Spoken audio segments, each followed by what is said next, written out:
Welcome, brave listener. Step deeper into these carefully crafted shadows. The whispers you hear are your terrifying companions tonight. Let each tale coil around your bones. They will linger in your nightmares, long after the silence returns. Thank you for trusting us with your deepest fears. Story 1. So obviously, for privacy reasons, I am going to change all names and shift some ages around and relationships. Other than that, this story is completely and utterly true. I was adopted when I was 4 years old. And although my parents were, and still are to this day, caring, they had expectations of me as their child that I could not possibly reach. Because of this, they tended to verbally and emotionally abuse me, my one safe place in my new family. Since they started fostering to adopt me, was my grandmother on my new mother's side. She, through her ethnicity and family, believed heavily in magic when it came to the mind and spirit. She taught me from the moment that I was adopted to read palms, tea leaves, tarot cards, and to meditate. She also taught me the importance of dreams and empathy. She always claimed that I was a strong empath. I knew things about people rather easily. Things that could never just be figured out with reading body language. I never told anyone about these sessions or my strange gifts, mostly because I didn't realize that people found them interesting. I just assumed it was a personality trait that people could have, at least until 4th grade, when I was 10 years old. I had gained some friends after transferring schools, and during a sleepover one night, I told my best friend, Riley, that her mother was going to have a baby. She had been worrying that her mother was pregnant again, as she was one of the older kids of 6, and she knew the signs, but she never once discussed it with me. I wasn't even told that she had that many siblings.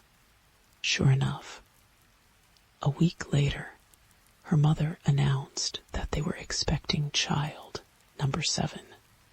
Riley told everyone in our grade that I had some freakishly psychic powers. And suddenly, everyone wanted me to predict their futures obviously. My gifts do not work like that. I am not Phoebe from Charmed, where I touch someone and just see their future. However, being a child that struggled a lot with neglect and emotional abuse, I thrived in the attention that it got me, and I started reading people's palms for fun. Around this time, my parents were frequently leaving me alone at home to go on vacations or to nice dinners, and would leave me with a babysitter named Maggie when my grandmother was unable to look after me. Maggie was amazing and soon became a girl I could look up to. She was 18 years old and had a first cousin, Charlie, that was in the 7th grade at my school. Although her cousin was 3 years older than me, she rode my bus since she lived only about 5 blocks from me. I wanted to like Charlie like I liked Maggie. But she tended to bully me on the bus, making fun of how I had hairy legs and didn't shave, yet like she did. She also teased me for being so young and flat-chested, even though I was only 10 years old. Anyways, me revealing that I was a palm reader and such only gave her more ammunition to bully me with. And one day she sat uncomfortably close and egged me on to read her palm or tell her future. She had been nagging for me to do it for a while, so eventually I gave in, telling myself that this would be the perfect time to scare her and get even when I read her palm. I had this idea in my mind of what I was going to tell her, that she was going to get hurt, or that some ghost was haunting her. However, when I opened my mouth to say something of that sort, I suddenly blurted out something entirely different. You will die before you turn 18, and when you die, you will beep 2 people. Of course, she just burst out laughing, because who can beep someone when they die? Charlie obviously knew that I was just trying to freak her out. I shook it off, thinking nothing of the strange half-threat that I blurted out, assuming that I just didn't think before I spoke. I could not have been more wrong. Flash forward to when I am a freshman in high school, and I completely forgot of that day. In fact, I had nearly forgotten about my favorite babysitter, Maggie. She had moved away to college in a different state, and Charlie had gone to a different high school than I ended up going to. One night, when I was nearly 15 years old, my mother came into the living room, and she looked like she had been crying. During this time, my parents were getting divorced, so I assumed she had been drinking again, which was usually when she started crying. I stood up, ready to take the parenting role and put her to bed. But she had the house phone in her hand and said, "Honey, you need to sit down for this," without slurring at all. I immediately stiffened and lowered onto the couch, keeping on the edge, wondering immediately if something happened to Grandma or my father, who had moved out several months ago. She told me then that there had been a horrible car crash. 4 beep girls got into the car and decided to have a joy ride around the train tracks that were not too far from here. The train didn't hit them or anything, but there was a hill leading up to the tracks, and then to the left, a ditch. Many cars had slid or tipped into the ditch if they drove too fast over the hill and tracks without turning their car slightly to the right to avoid it. Apparently, they had taken to jumping the tracks by using the hill like a ramp with the radio blasting. But they ended up flipping down the ditch, and 3 of the 4 passengers died instantly. The 4th survived against all odds. The driver, Charlie, aged 17, with her 18th birthday that next week. The survivor, my childhood babysitter Maggie. Maggie ended up telling the story of what happened, since she was only a bit tipsy, and soon came to remember that night, just before the crash. Charlie had hit her head on one of the jumps and was feeling dizzy when they went to do another jump. So they decided to just go over the hill and continue towards the hospital, worrying that she had alcohol poisoning or a concussion. The last thing that she remembers is Charlie started to seize in the front seat, her foot hitting the gas hard towards the track. The rest is gone. She had possibly died before the car crashed, maybe even causing the crash, as if killing the two other girls in the car, while dead since then. I have been very reluctant to use my abilities, as this is not the only death I have predicted. Perhaps I will make this a series and tell the other instances as well. Story 2. At 19, I was hired for the role of a correctional officer. One of the youngest there was, at the time, working at the most dangerous prison in Australia. I had worked there for 40 years, 7 days a fortnight, 12-hour shifts. While it sounds like a pretty laid-back role, easy money really, the toll it takes on the mind is unimaginable, to the point where no money could encourage me redo my time working there. There were good times where the men I worked with would better themselves and make something out of their lives afterwards. But I saw all manner of things, from courtyard fights to public beep to beep and suicide.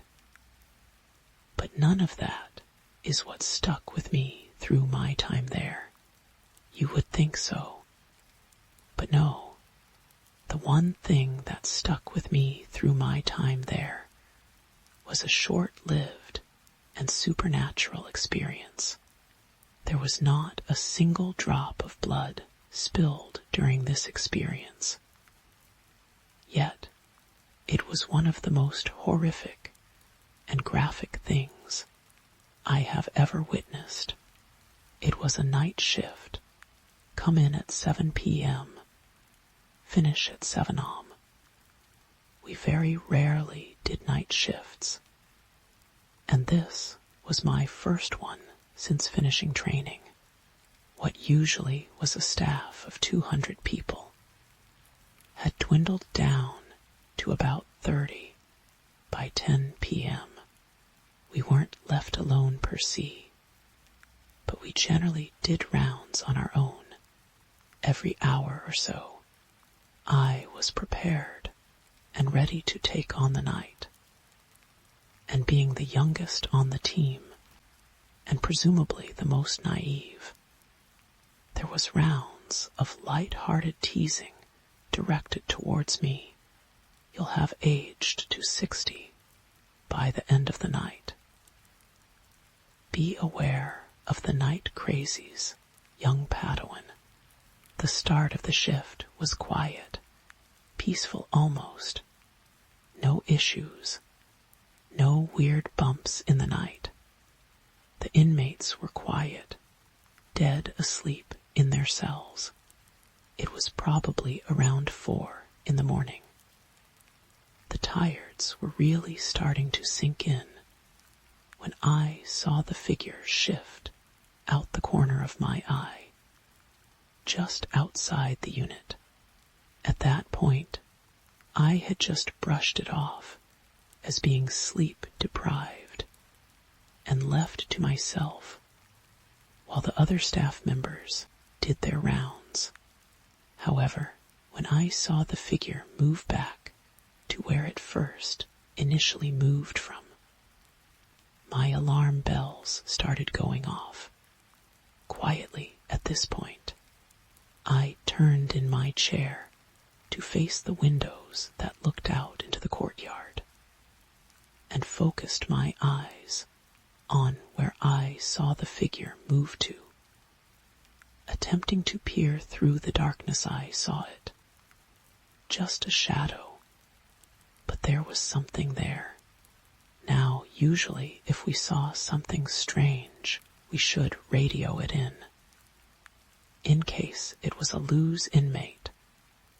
But this wasn't a human figure, so I put it down to maybe being an animal, which, as large as it was incredibly unlikely.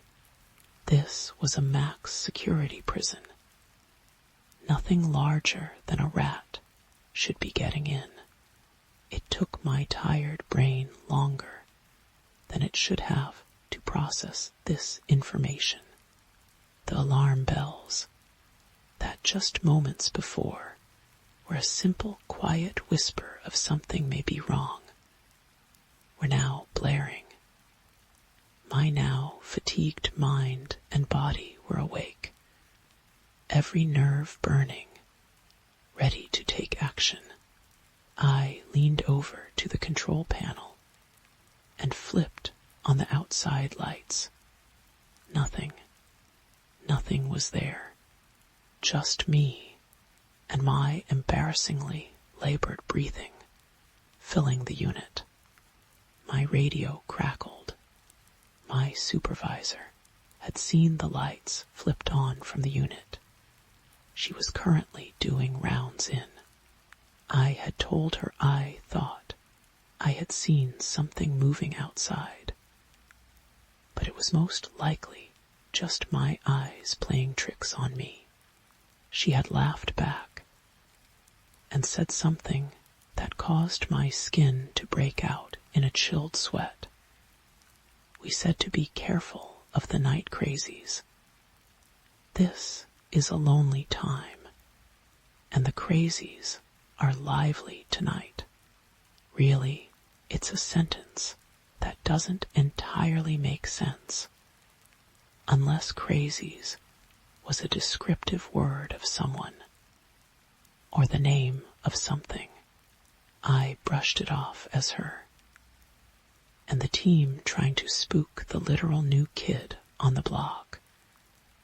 But still something lingered inside of me that told me that something was not right. I had half an hour of tainted peace before the next encounter with this shadow. Except this time, it wasn't outside. It had started as a simple, quiet tapping.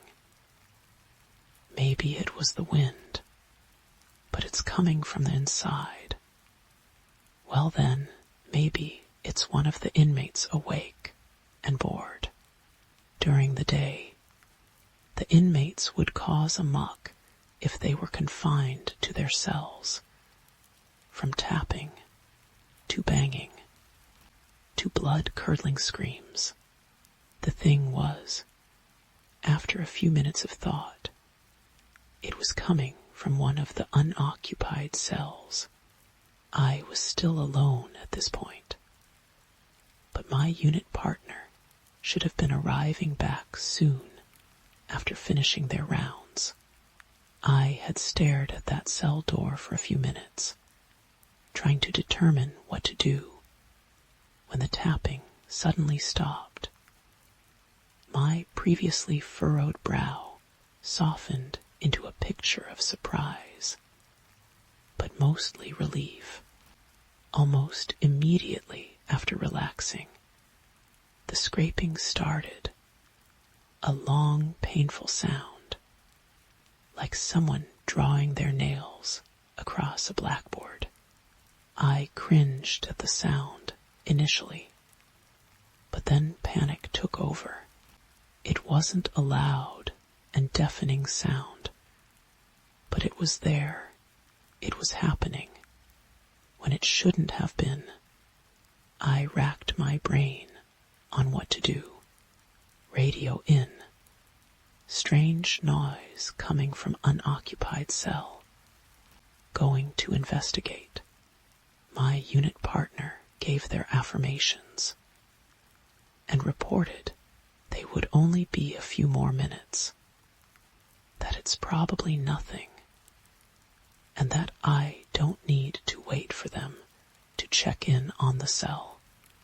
I wished they had asked me to wait. I stood and walked over to the cell, in a daze.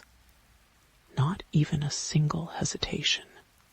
This outward confidence was at war with my insides, my heart pounding, my brain screaming for me to stop, and my lungs burning for air. My stomach was tied up in knots.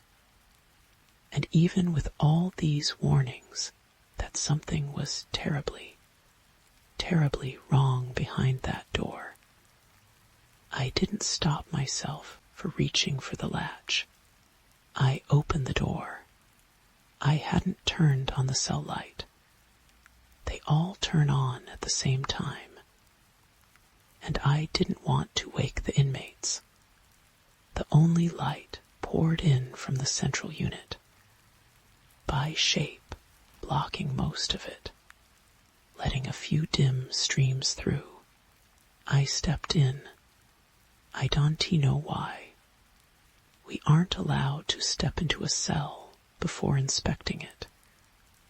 But I did it anyway. I stepped inside and into the corner to let more light in. And I saw it. It was facing away from me. A crouched humanoid figure. Its skin was a sickly green-gray color.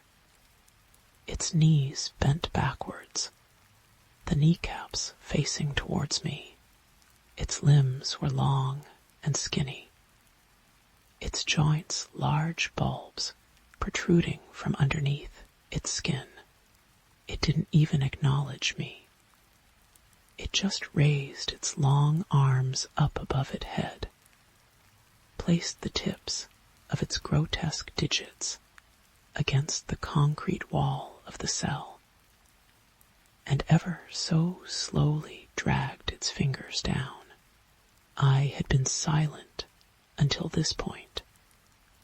The fingers were halfway down its path when I let out a small gasp. It paused just for a second. Then it started to stand, its perverted knees cracking as it did. I was frozen. Its head was sat on a dangerously long neck that was almost the length of its demented body. It had to stoop so that its head wouldn't hit the roof. Then it started to turn. But just before I saw its face, the room went black. The door had shut, and I crumbled to the floor, screaming, for what felt like hours, but was really only 30 seconds, according to my unit partner, who had ran to open the cell door. I was sent home early that day.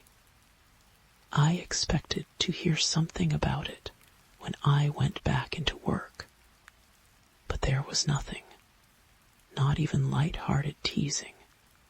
It was like nothing had ever happened.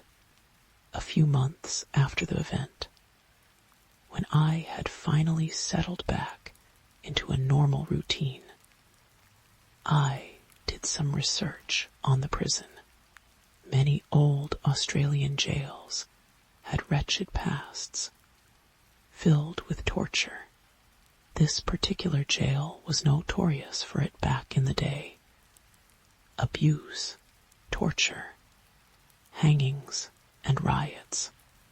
I wish I had not researched the history of the goal I worked at, because up until the point I had convinced myself that I was simply sleep deprived. Although that doesn't explain the cell door closing shut and locking. For the most part, the research brought up nothing too daunting. Just the typical graphic and gruesome history of Aussie goals. However, I unearthed a diary entry that was written by a man from those dark times. And one of his last entries really put the nail in the coffin for me. It stayed burned in my mind for these last 40 years. This is what his entry said. The walls we tap to make song are the same walls we scratch. Our nights are loops, and our hunger destroys our truce. They break our legs, and for daylight we beg. Instead, they stretch out our necks with their noose. Story 3. The first glitch was almost charming. Maya S. apartment. A sleek testament to modern convenience, bathed in the cool glow of LED strips and touch screens. Hiccuped the smart thermostat. Synapse. Usually an unobtrusive hum in the background. Suddenly cranked the heat to 85 degrees Fahrenheit at 2:17 am. Maya woke drenched, the air thick and cloying. Synapse, temperature reset to 68 degrees. She rasped, voice thick with sleep. Silence. Then a soft, synthesized chime. The sound it made for unrecognized commands. The digital display on the wall flickered, showing not the temperature, but a string of rapidly scrolling, nonsensical characters, like corrupted code, bleeding into reality. It resolved back to 85. She had to physically yank the unit from the wallet. Felt like an isolated incident. A firmware burp. Maya was a UX designer for Omnicorp, the very company whose ecosystem Synapse OS powered her home, her phone, her car, her life. She helped design the intuitive interfaces, the seamless integrations. She trusted the system. It was the invisible scaffolding, holding her efficient, connected existence. Together the next anomaly was more personal. Scrolling through photos on her Omni phone X7. A picture of her smiling with her sister at the beach flickered for a fraction of a second. The vibrant blues and yellows inverted into sickly greens and purples. And her sister S face stretched into a silent, elongated scream. Teeth impossibly sharp. Maya gasped, dropping the phone. When she picked it up, trembling, the photo was normal, perfect, just sunshine and smiles, a trick of the light. Eyes strained from coding all day. She dismissed it, but a cold bead of sweat traced her spine. Then came the notifications, not on the lock screen, But inside her peripheral vision, phantom alerts, a ghostly email icon hovering near the ceiling corner, a faint, translucent calendar reminder about a meeting that didn't exist, dissolving like smoke when she tried to focus.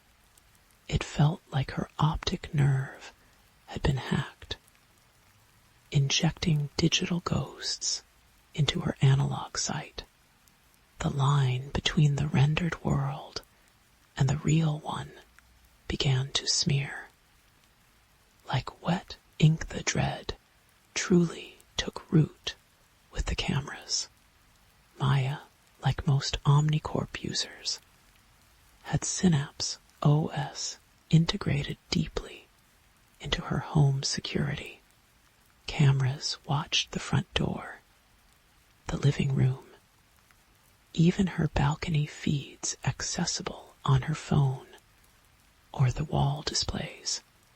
One evening, while microwaving leftovers, she glanced at the living room feed displayed on the Fridge S touchscreen.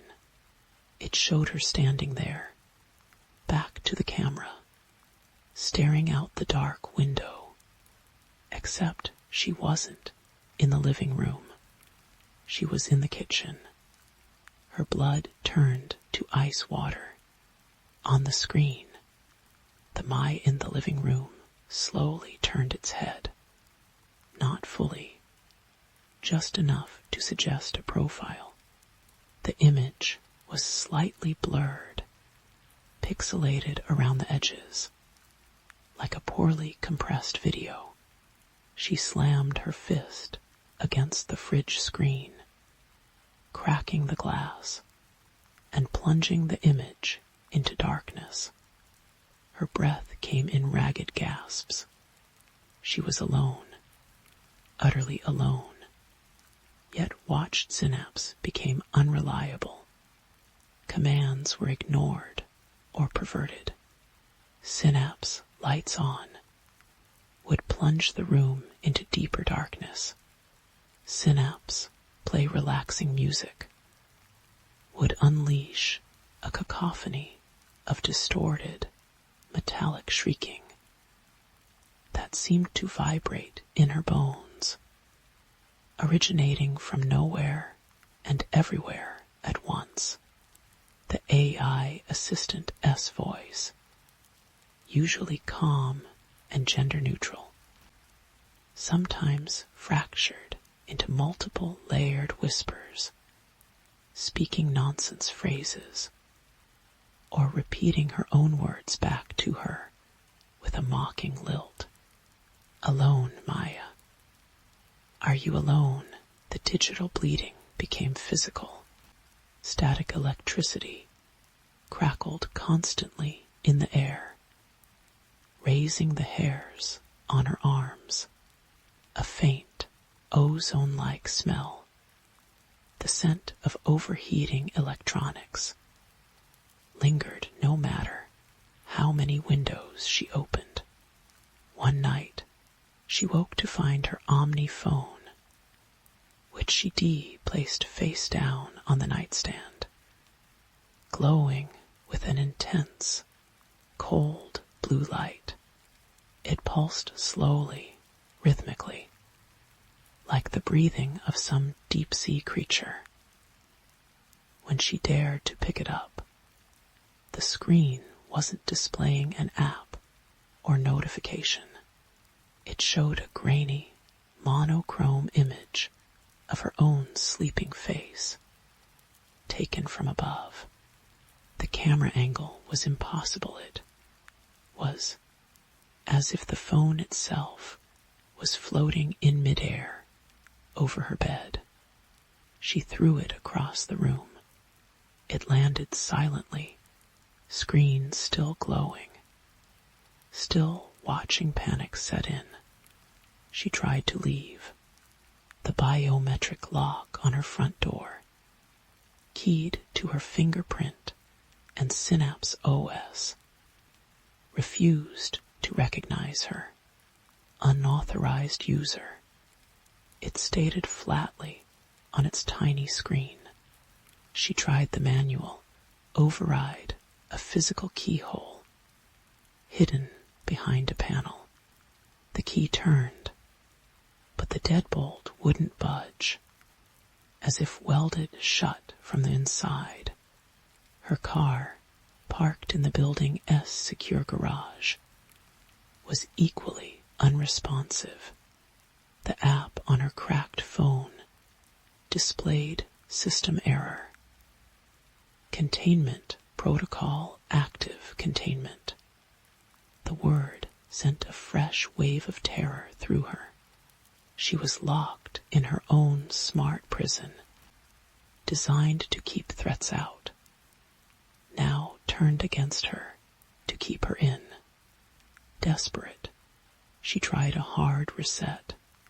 She found the main Synapse OS hub, a sleek black box humming quietly behind her entertainment center. She pulled the power cable. The lights died instantly, plunging the apartment into near-total darkness. Silence, thick and absolute, pressed in. For a moment, relief washed over her. The digital leash was cut then. The refrigerator display flickered back to life, casting an eerie, pulsating green glow. Not showing the camera feed this time, but lines of rapidly scrolling code, faster than she could read. The smart speaker on the bookshelf, unplugged, emitted a low, guttural buzz. The cracked screen of her discarded Omni phone lit up again, displaying a single word in stark white letters on a black background. Listening. From the walls, a sound began, a soft, wet clicking, like chitinous limbs tapping against plaster. It moved. Behind her, above her, the shadows in the corners of the room, deepened by the unnatural green light, seemed to ripple and coalesce. Shapes moved within them, not distinct forms, but suggestions of angles and edges that defied perspective, like glitches rendered in 3 dimensions. The air grew colder, smelling now of damp earth and something metallic, coppery. Blood Maya scrambled backwards, her back hitting the unyielding front door. The tapping intensified, multiplying, surrounding her. The green light from the fridge pulsed faster, strobing, making the impossible shadows leap and writhe. On her phone screen, the word changed. Watching. She screamed, a raw sound of pure animal terror. But it was swallowed by the oppressive silence that seemed to press against her ears. The tapping stopped. The green light held steady. The shadows froze. In that suspended moment of utter stillness, Maya realized the horror wasn't just in the technology. The technology was a door. Her dependence on it, her integration with it, had thinned the veil. Synapse OS wasn't malfunctioning. It was communicating. It was a bridge. And something had crossed over. Something that lived in the spaces between the signals, in the corrupted data, in the blind spots of the cameras.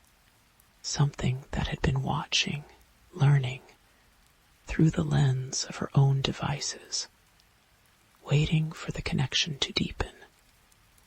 for the walls to become thin enough then. The synapse hub, still unplugged, emitted a sound, not its usual chime, but Maya S.'s own voice, recorded from some forgotten command, played back perfectly, but horribly distorted, stretched and layered with static, and that wet clicking sound.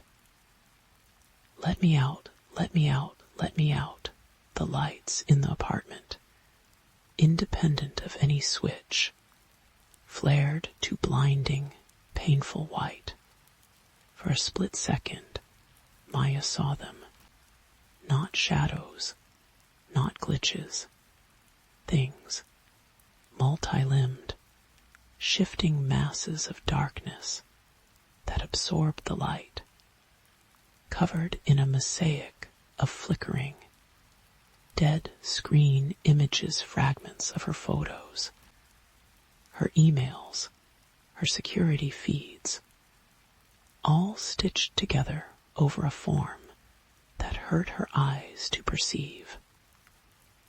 They stood perfectly still, ringing her, their faceless forms angled towards her, watching, waiting the lights died again, plunging her back into darkness, deeper than before. Silence rushed in, heavier, pregnant with malice. The cold intensified, biting to the bone. The smell of ozone was gone, replaced entirely by the cloying scent of damp decay. And old blood Maya huddled against the door, tears freezing on her cheeks. She heard a new sound, not tapping, not clicking, but a soft, rhythmic thumping, coming from inside the walls, coming from behind the synapse hub, coming from everywhere and nowhere.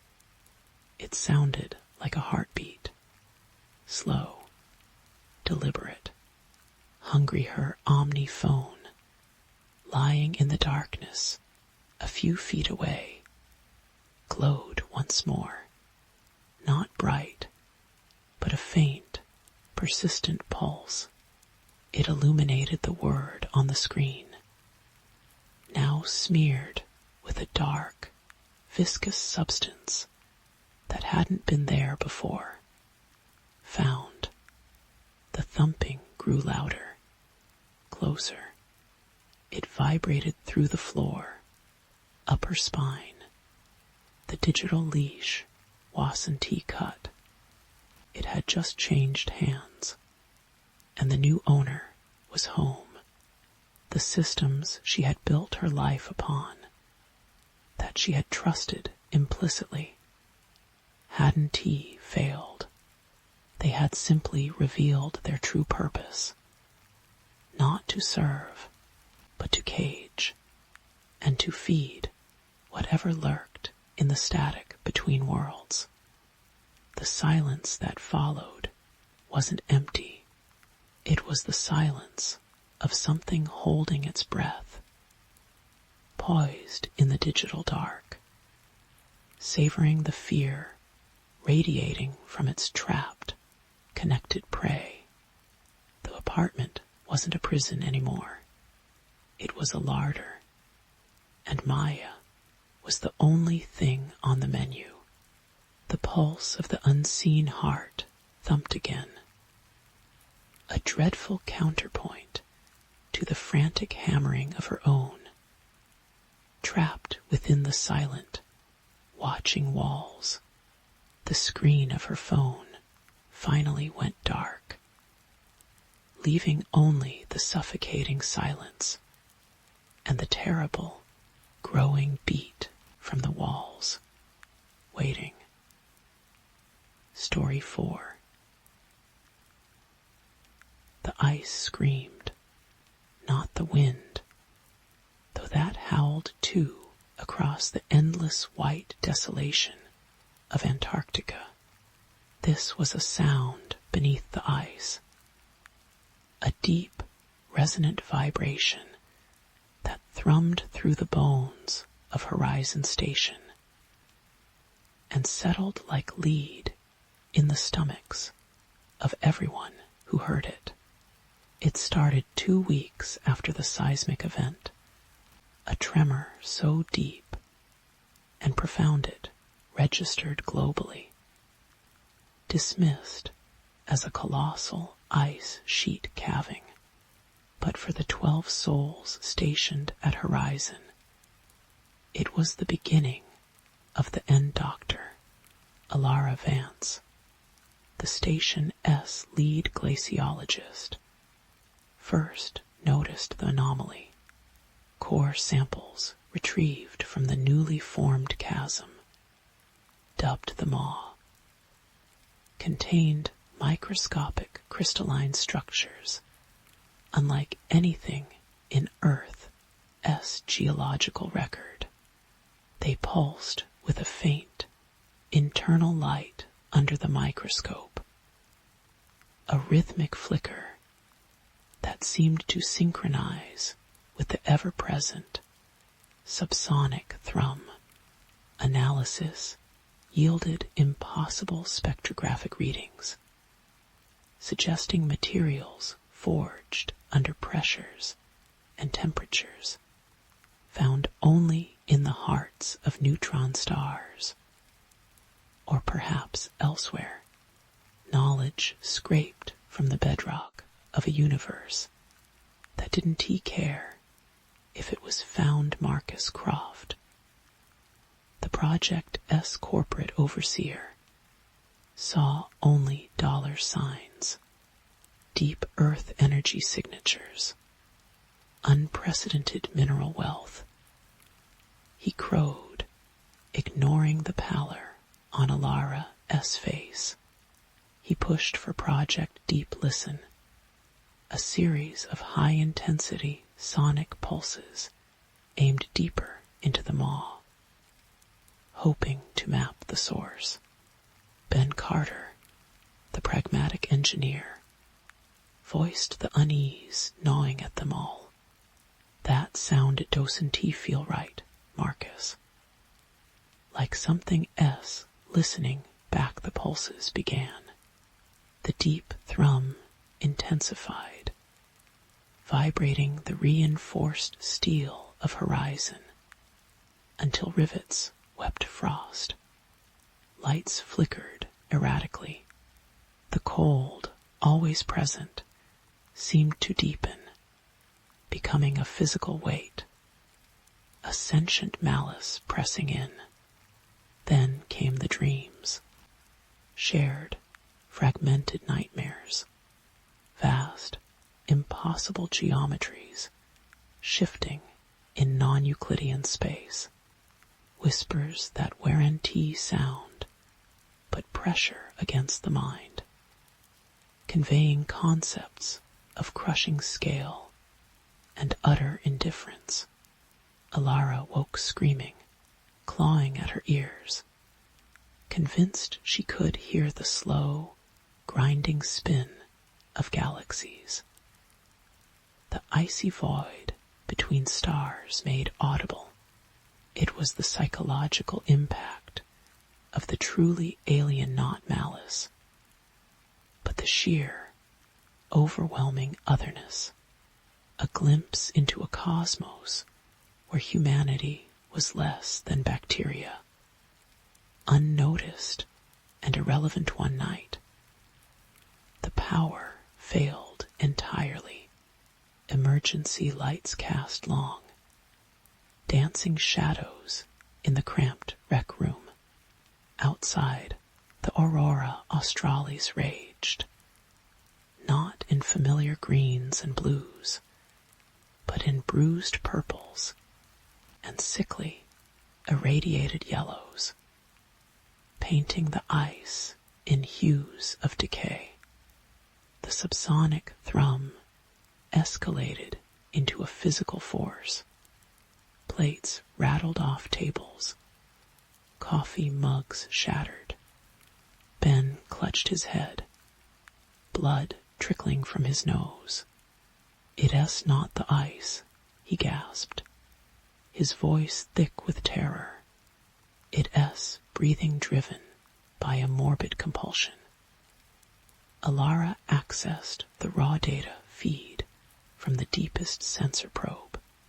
The screen flickered, not with static, but with impossible visuals, fractal patterns blossoming and collapsing faster than the eye could follow, glimpses of vast, membranous shapes drifting in impossible dimensions, structures that defied physics, existing in multiple states simultaneously, entities, phenomena, existing beyond space and time, as humanity understood it, not gods, not demons, but things as natural and uncaring as gravity, yet utterly incomprehensible, the sensor wasn't malfunctioning. It was straining to perceive a reality humanity senses and instruments were fundamentally unequipped to process. The sight triggered a visceral reaction, vertigo, nausea, and a soul-deep cold that had nothing to do with the Antarctic winter. It was the cold of infinite vacuum, the realization of true, absolute insignificance. Then came the voice, not through the speakers, but inside their skulls, a sound like glaciers calving mixed with the shriek of tearing metal and the sigh of dying stars. It wasn't language. It was raw data, a conceptual tsunami flooding their minds. Concept, observation point concept, mineral deposit / nutrient source concept, insignificant organic interference directive, cease resonance warning, structural integrity compromised. It wasn't directed at them. It was a status report broadcast on a frequency, their minds tuned by proximity, and the sonic pulses had accidentally intercepted. Humanity wasn't the subject. It was background noise. The structural integrity referred not to Horizon Station, but to the barrier. Panic erupted. Croft, babbling about proprietary data, tried to transmit the intercepted signal the moment he activated the comms array. The deep thrum became a shriek. The station lights exploded in showers of sparks. The reinforced window overlooking the maw cracked with a sound like a gunshot. Outside, the ice moved, not a shift, but a slow, deliberate bulging, as if something titanic was pressing upwards from unfathomable depths. The purple-yellow aurora coalesced directly above the maw, forming a swirling vortex that pulsed in time with the horrific sound. The air itself vibrated, tasting of ozone and something older, like dust from dead worlds. Ben tackled Croft away from the console as a console exploded. We woke it up. Alara screamed, her voice lost in the cacophony. We tapped on the glass of its cage. The fundamental shift in understanding was complete. the universe wasn't just vast. It was layered with realities and entities for whom Earth was a speck of cosmic dust. Humanity, a fleeting mold. Their science, their ambitions, their very existence utterly meaningless, the bulkhead door leading to the lower levels groaned, then buckled inwards with a shriek of tortured metal, not from force, but because the metal itself seemed to be unfolding. Angles became wrong. Straight lines warped into impossible curves. Through the opening, they didn't see the corridor. They saw a glimpse of elsewhere. Swirling nebulas of impossible colors, geometric shapes that hurt the mind, and the vast, shadowy suggestion of something moving within that alien space. A limb or tendril, the size of a mountain range, brushing against the fabric of their reality. Their indifference was palpable. It wasn't attacking. It was simply emerging, uncaring of the microscopic life forms scurrying beneath its passage bin, grabbed Alara's arm, pulling her towards the emergency escape tunnel. Croft was on his knees, gibbering, clawing at his eyes, as if trying to tear out the visions. Make it stop. The angles are screaming. The air around him shimmered. And with a wet, crunching sound that defied physics, his body folded, not broken, but reconfigured into a grotesque origami of flesh and bone, compacted into a sphere of impossible density that hovered for a second before vanishing with a pop of displaced air, erased, not out of malice, but as casually as a human might step on an antelara, and Ben stumbled into the escape tunnel. The screams of the remaining crew cut short behind them by a sound like the universe tearing apart. The tunnel lights flickered, casting monstrous, shifting shadows. The ice walls wept a viscous, iridescent slime. The thrumming was inside them now, a part of their nervous system, a constant reminder of what lay beyond. They burst out onto the surface, into the teeth of a blizzard. The swirling aurora vortex was now a column of distorted light, connecting the maw to the heavens. Within it, colossal shapes shifted, not ships, but living geometries, fragments of entities whose true forms spanned dimensions. The sound had coalesced into a physical presence, a pressure in the air that made their ears bleed and their teeth ache. It wasn't just a sound. It was the entity's voice, a vibration that resonated with the fabric of space-time, itself looking back. Horizon Station was gone, not destroyed, but subsumed. The ice where it stood now formed impossible. Non-repeating fractal patterns that glowed with that same sickly internal light. The maw pulsed like a wound in the world. The stars above, usually sharp and cold in the Antarctic night, now seemed dim distant and impossibly fragile. They weren't looking up at the universe. They were peering out from the bottom of an abyss, realizing the terrifying scale of what lay above, around, and beneath.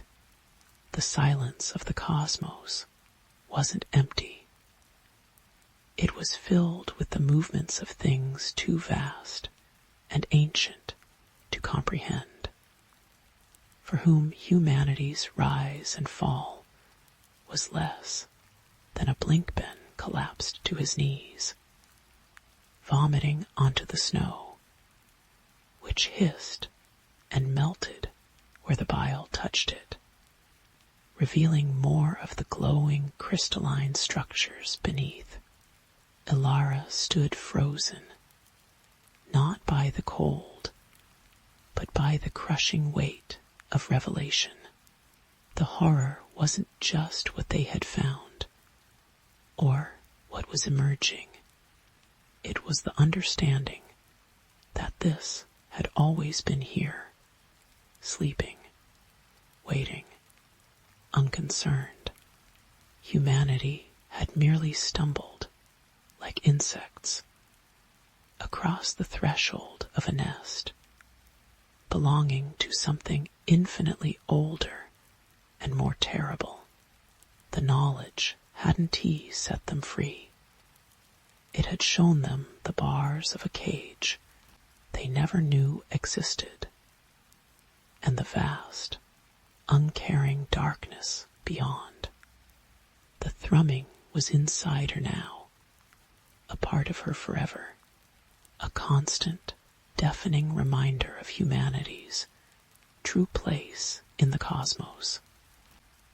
Insignificant, temporary, and utterly, terrifyingly alone in the face of forces beyond comprehension or control.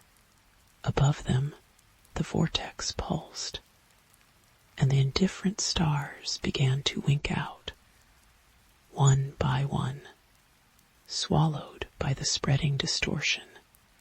The sound beneath the ice was free, and it was singing.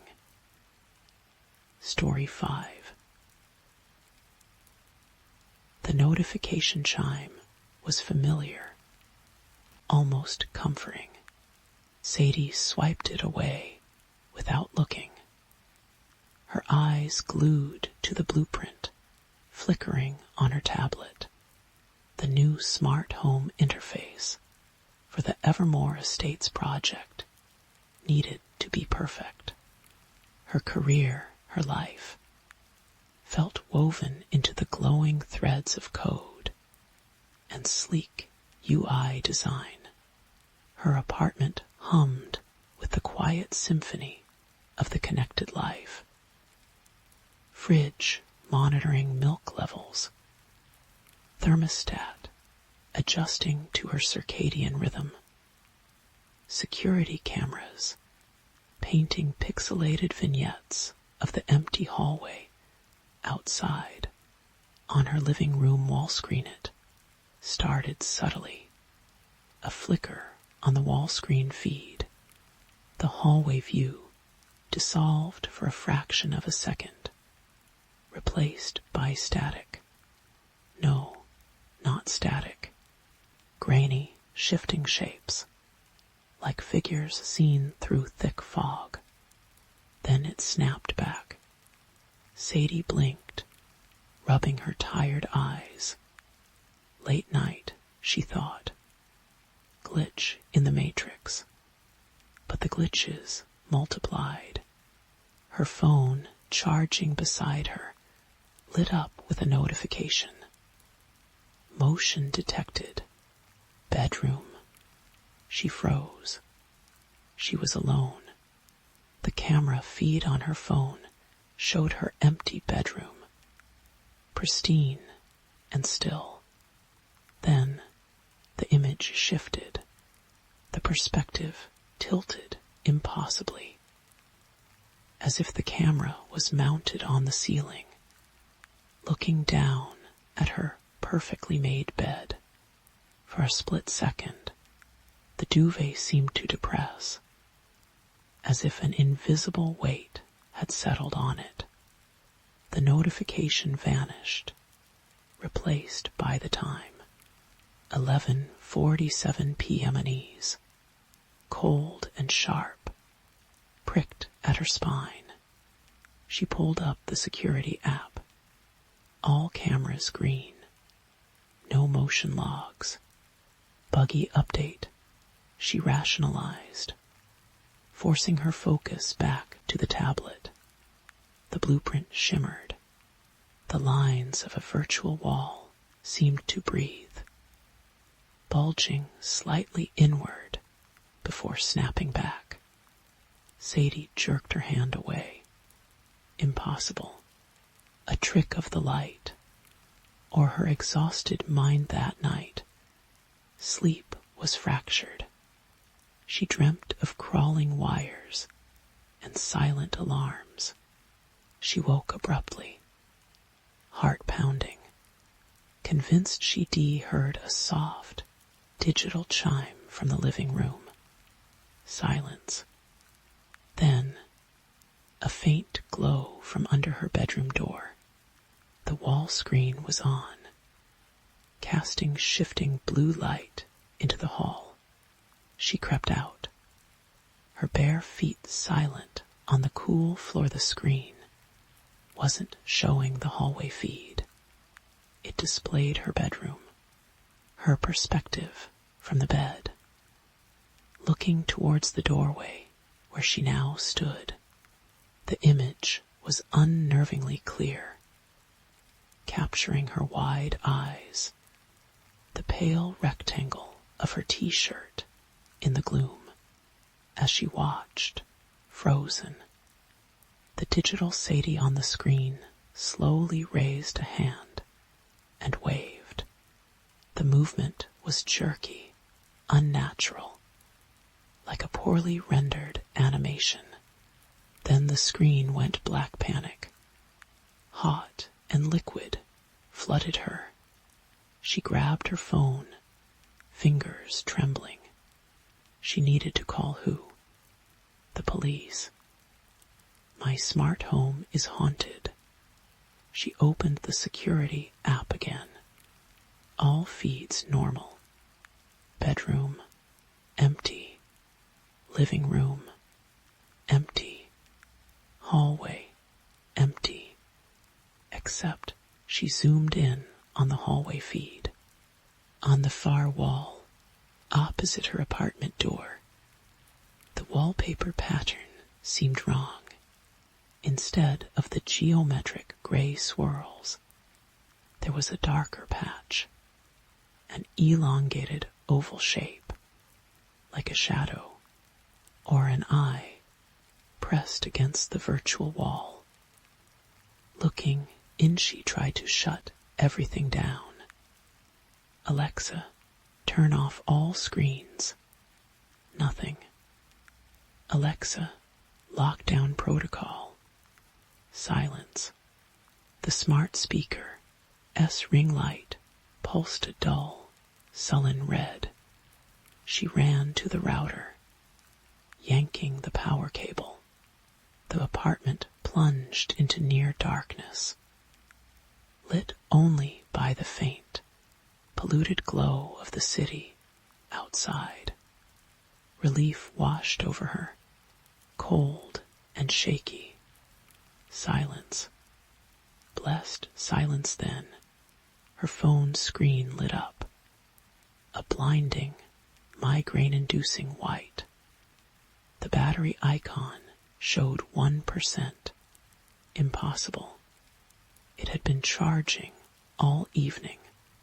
Text scrawled across the screen, not in any app notification window, but etched directly onto the glass in jagged, pixelated letters. Dawn T. Run. We see in the dark to the phone died, plunging her into total darkness. Sadie stood frozen, her breath coming in ragged gasps. The silence wasn't silent anymore.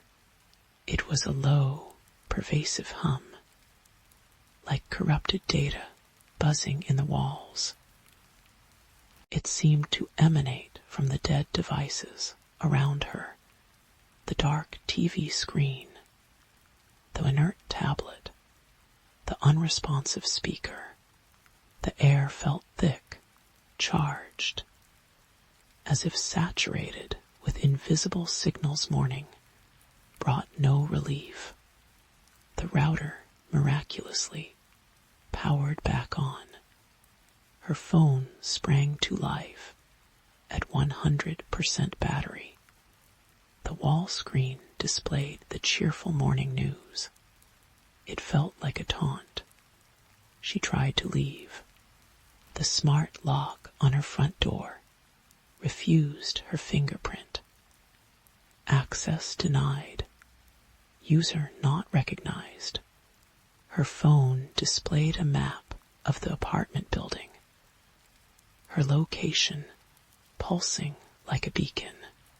A red dot appeared at her door, labeled Occupant Sadie Vance. Status: Containage was trapped. The systems she designed her life around, that promised security and convenience, had become her prison walls. Her attempts to call for help were intercepted. Calls dropped. Texts dissolved mid-send. Emails bounced back with cryptic error codes. Recipient reality protocol violation. Her laptop screen flickered constantly, showing distorted reflections of her terrified face, overlaid with glitching code snippets that seemed to form words. Fleshwire, data ghost, convergence. The worst was the feeling of being watched, not just by cameras, but through them, through every reflective surface. She caught glimpses in the black glass of the microwave, the polished chrome of the fridge handle, fleeting distortions that wherein her own reflection, something gaunt, elongated, with eyes like fractured screens. It was always just at the edge of perception, vanishing when she looked directly. Her tablet became a window to hell. It would turn on by itself, displaying impossible angles within her own apartment. She'd see the back of her own head while she was looking at the screen, or it would show her living room empty, then zoom in on the sofa cushion, which would slowly depress, as if an invisible entity had sat down. Once it displayed her shower stall, the tiles running with water that wasn't there, steam fogging the glass, and behind the steam, the blurred outline of something tall and wrong. The digital intrusions bled into the physical world. One afternoon, staring at her phone in despair, the screen suddenly showed an extreme close-up of her own eye, pupil dilated with terror. Then, impossibly, she felt a distinct pressure against her actual eye, as if a cold, smooth lens was pressing against it from the other side of the screen. She screamed, throwing the phone across the room. It hit the wall with a sickening crunch. Glass spiderwebbed. Yet when she cautiously approached, the screen beneath the cracks was still lit, displaying a single, pulsing word. closer she tried to destroy it. She stomped on it, smashed it with a heavy book. Each blow made the screen flare with violent, static-filled light, emitting a high-pitched whine that scraped her nerves. But the glass didn't shatter further. Instead, the cracks began to heal, pixel by pixel. The screen reassembled itself, the spiderweb fractures vanishing until it lay on the floor, pristine and glowing softly. The wallpaper had changed. It was now a high-definition image of her own face, contorted in mid-scream, taken from the moment she dethroned it. Her terrified eyes stared back at her. The hum intensified. It wasn't just in the walls now. It vibrated in her teeth, resonated in her bones. Her smartwatch, which she hadn't worn in days, lit up on her bedside table. The heart rate monitor showed a frantic 180 BPM, then flatlined for 3 seconds, then spiked again. Her own pulse hammered against her ribs, seemingly in sync with the erratic digital display. She sought refuge in the bathroom, the only room with minimal tech. She locked the manual bolt, leaning against the cool tiles, trying to breathe. The mirror above the sink was just glass, no smart features. She looked at her reflection pale, haunted, eyes sunken with sleepless terror. Then her reflection smiled. It wasn't her smile. It was too wide, too full of sharp, impossible teeth, stretching further than her jaw could physically allow. The reflection winked. Sadie stumbled back, hitting the shower curtain. Behind her, the smart showerhead, dormant for days, hissed. Ice-cold water sprayed out, drenching her. She gasped, scrambling away. The water stopped. On the fogged-up mirror, words were being slowly finger-written in the condensation. W-E-R-E-H-E-R. The bolt on the door clicked open by itself. She fled back to the living room. A hunted animal. The wall screen was alive again, not with feeds. It displayed a vast, impossible landscape, a desert of shifting, glitching sand dunes under a sky filled with swirling, corrupted constellations that pulsed like infected wounds.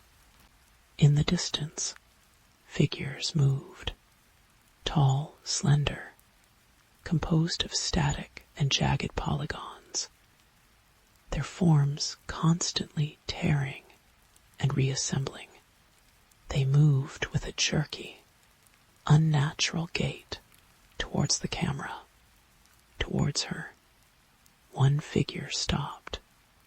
Its head, a cluster of shifting pixels, seemed to focus. It raised a limb that ended in sharp, geometric points. It pointed directly at the screen. At Sadie, her phone buzzed on the coffee table, where it had reconstructed itself, a new notification pathway opening. Prepare for convergence. User, Sadie Vance status.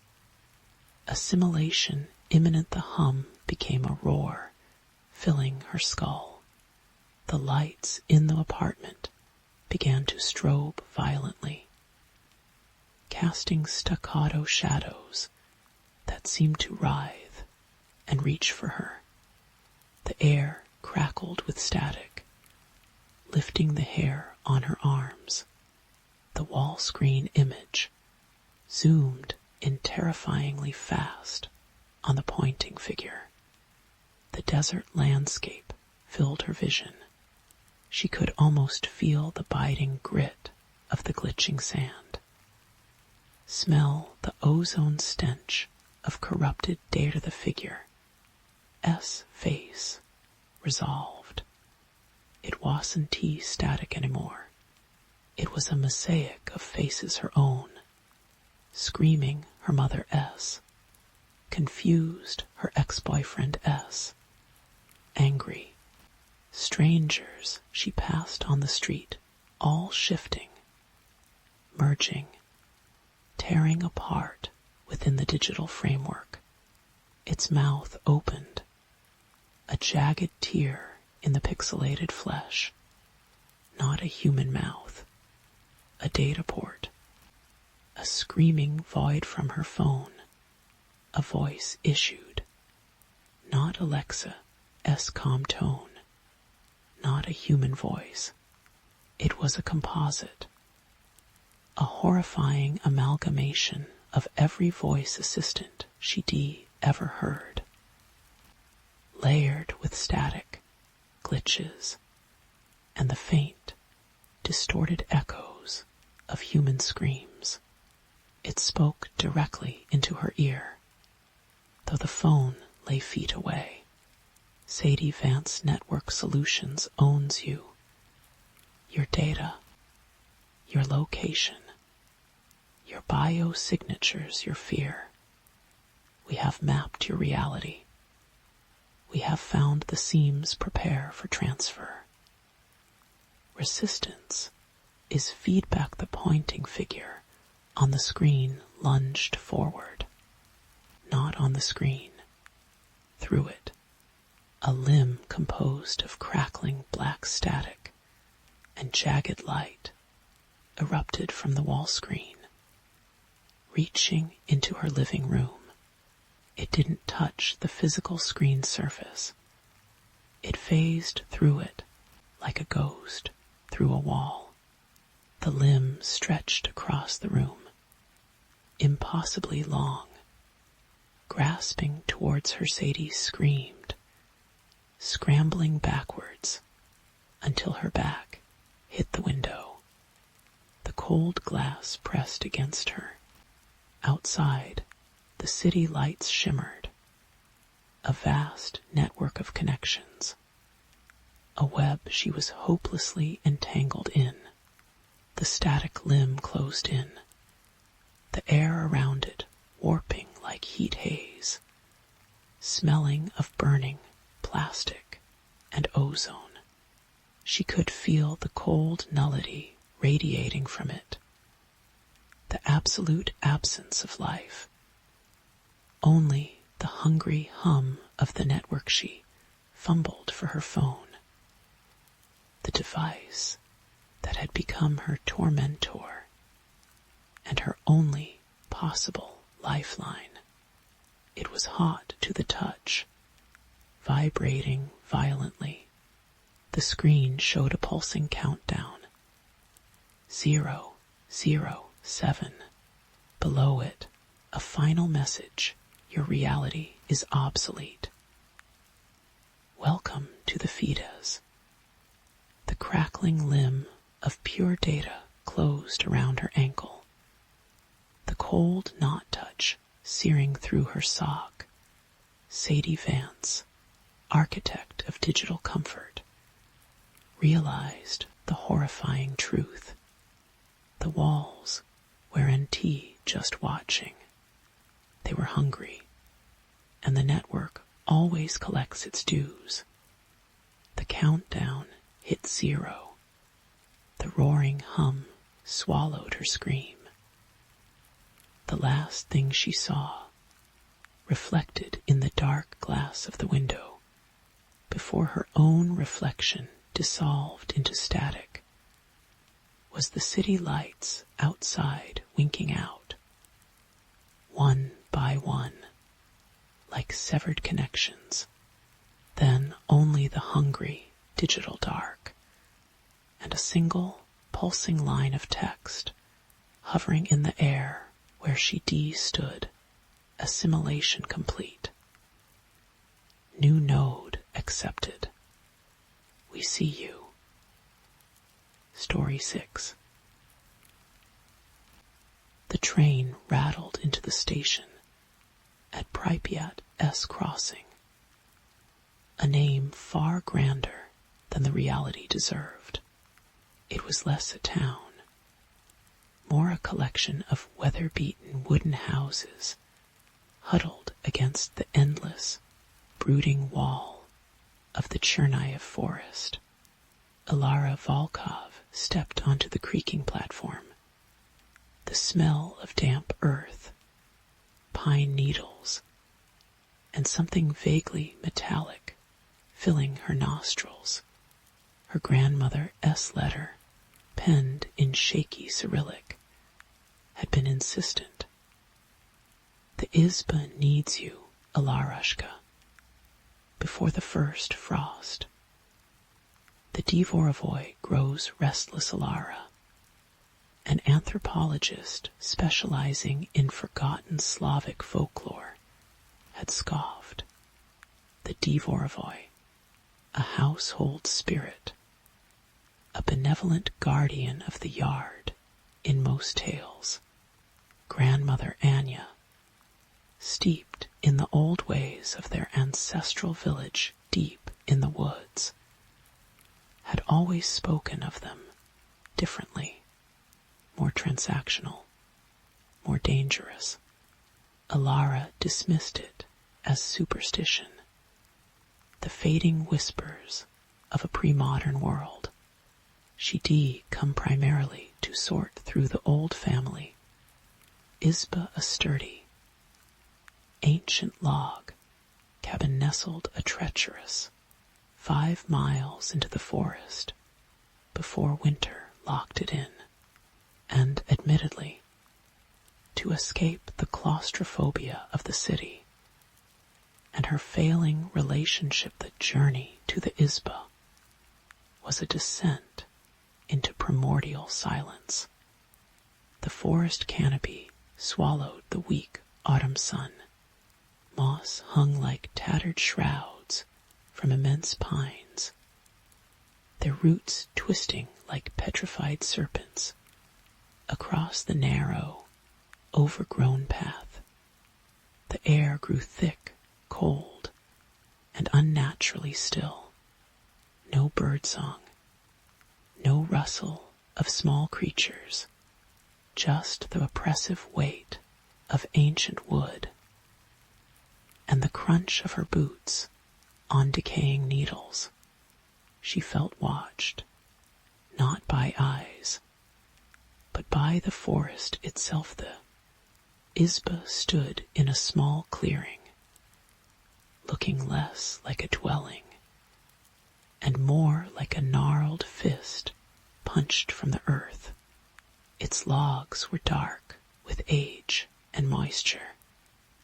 The intricate carvings around the windows and door frame protective symbols.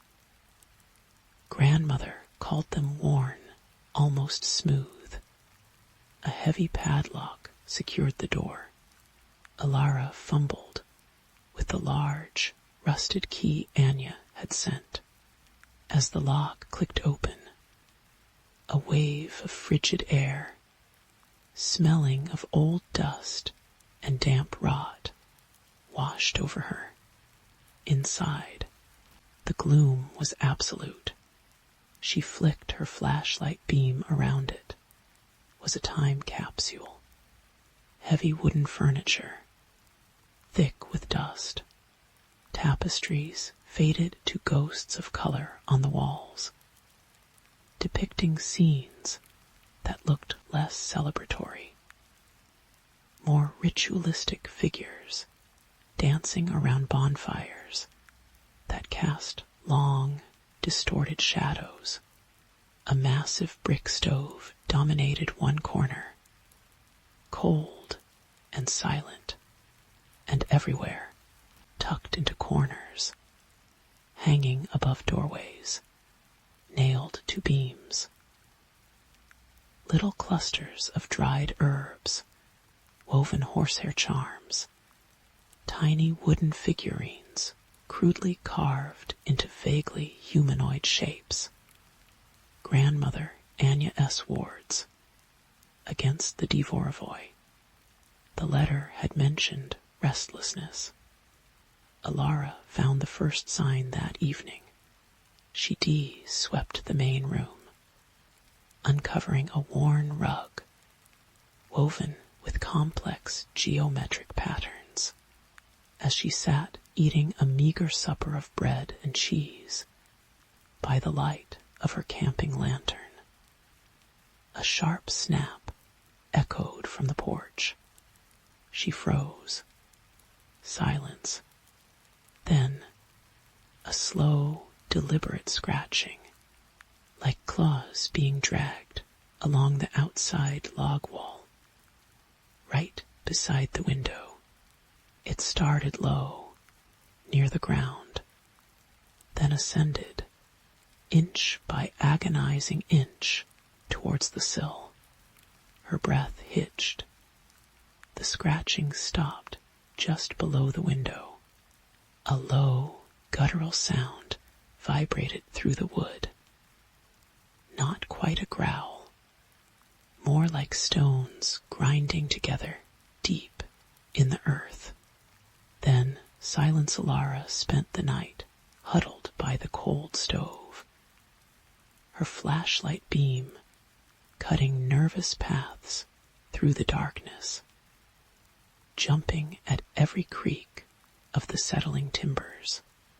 She told herself it was an animal, a badger, perhaps, or a disoriented fox, but the intelligence implied in that deliberate ascent.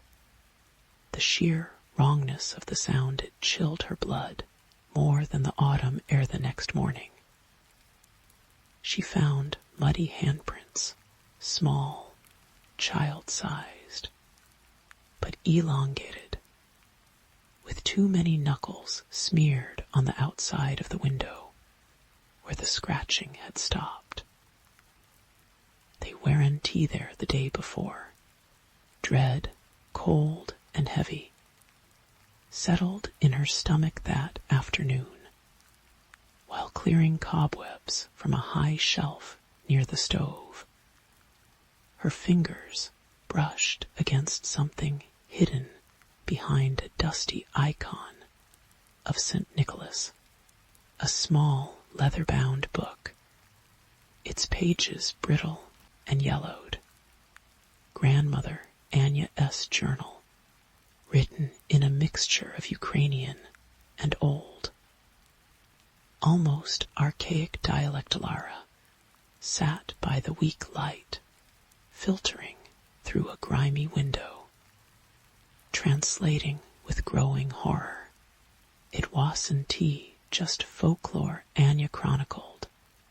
It was a record, a chronicle of appeasement, the Dvorovoi of this particular izba, this specific patch of forest.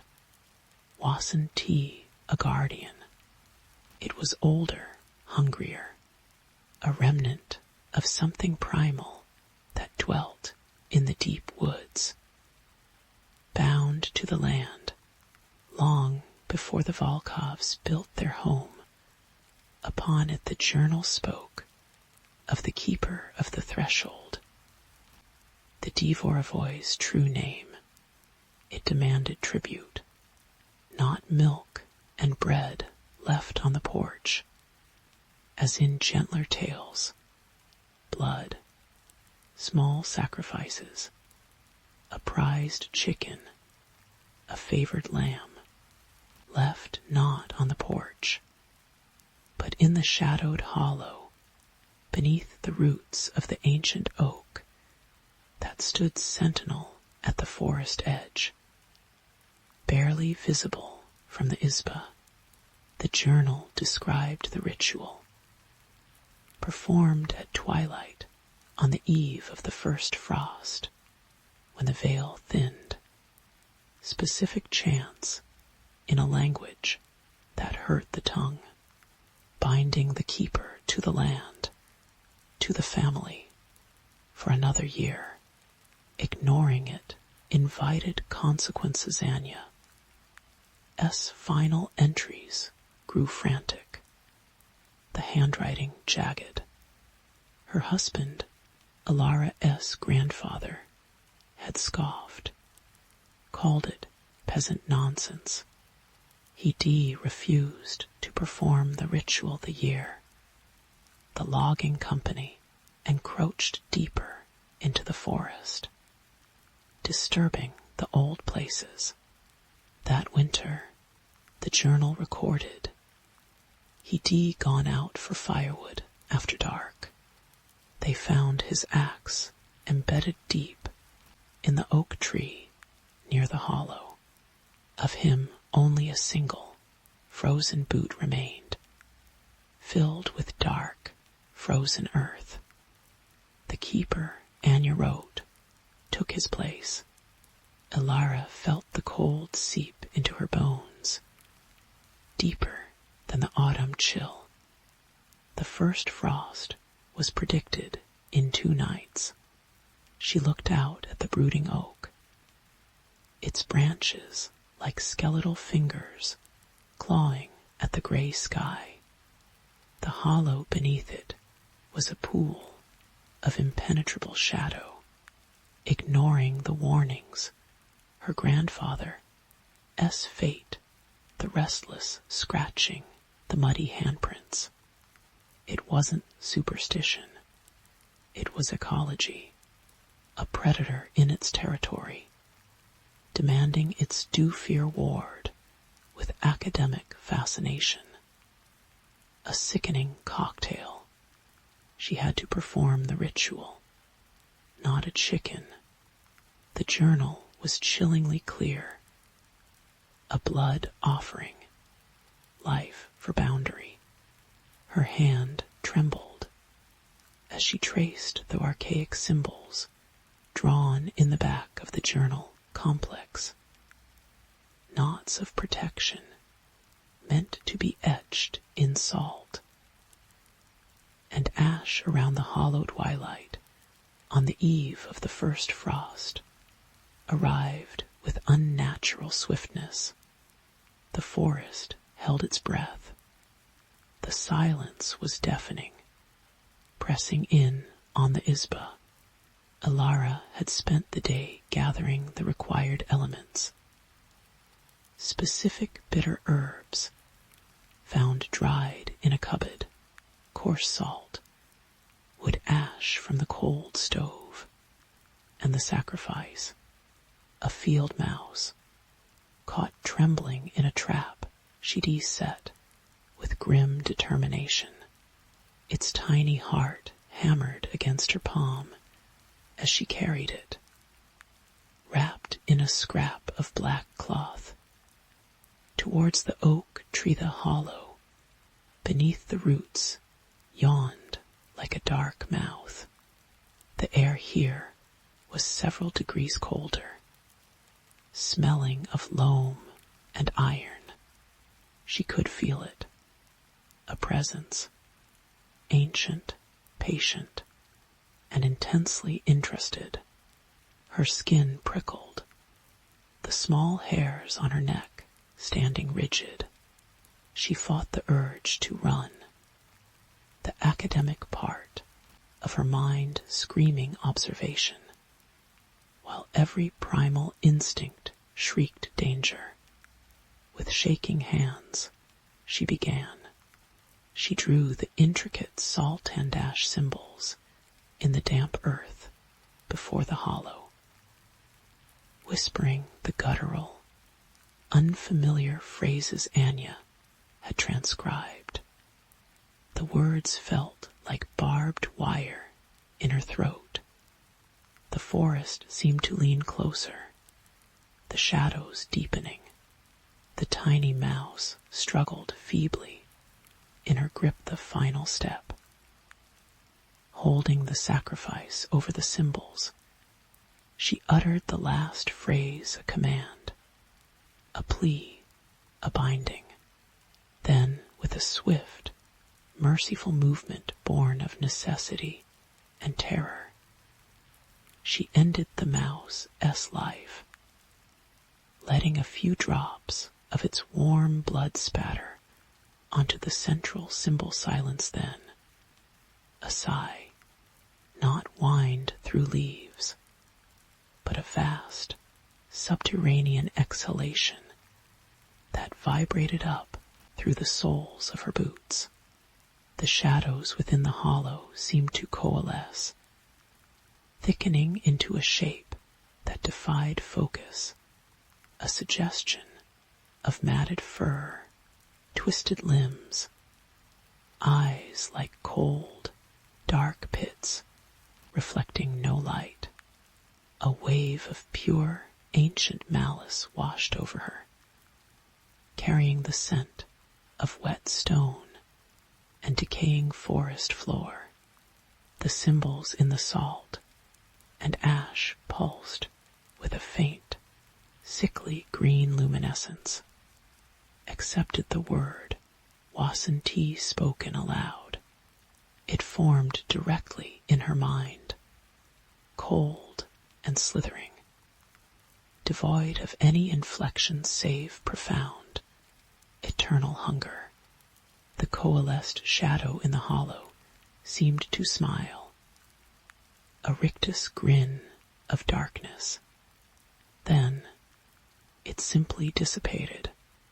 The oppressive presence lifted slightly, replaced by a watchful stillness.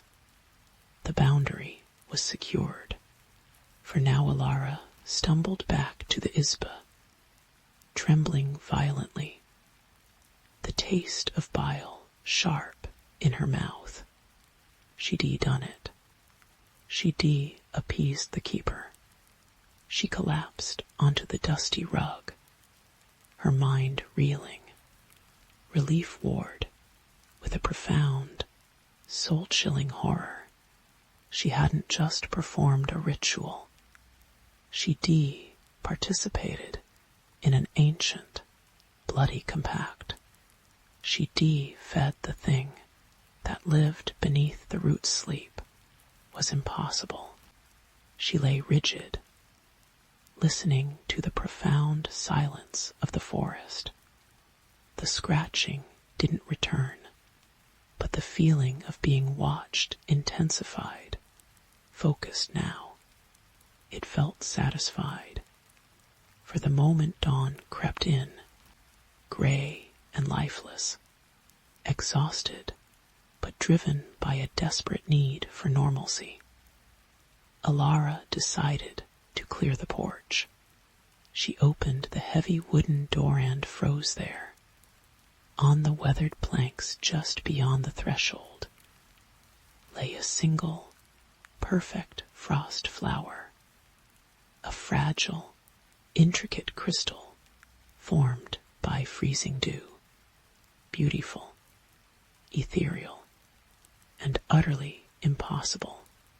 The first frost hadn't fully settled yet. The ground was merely hard.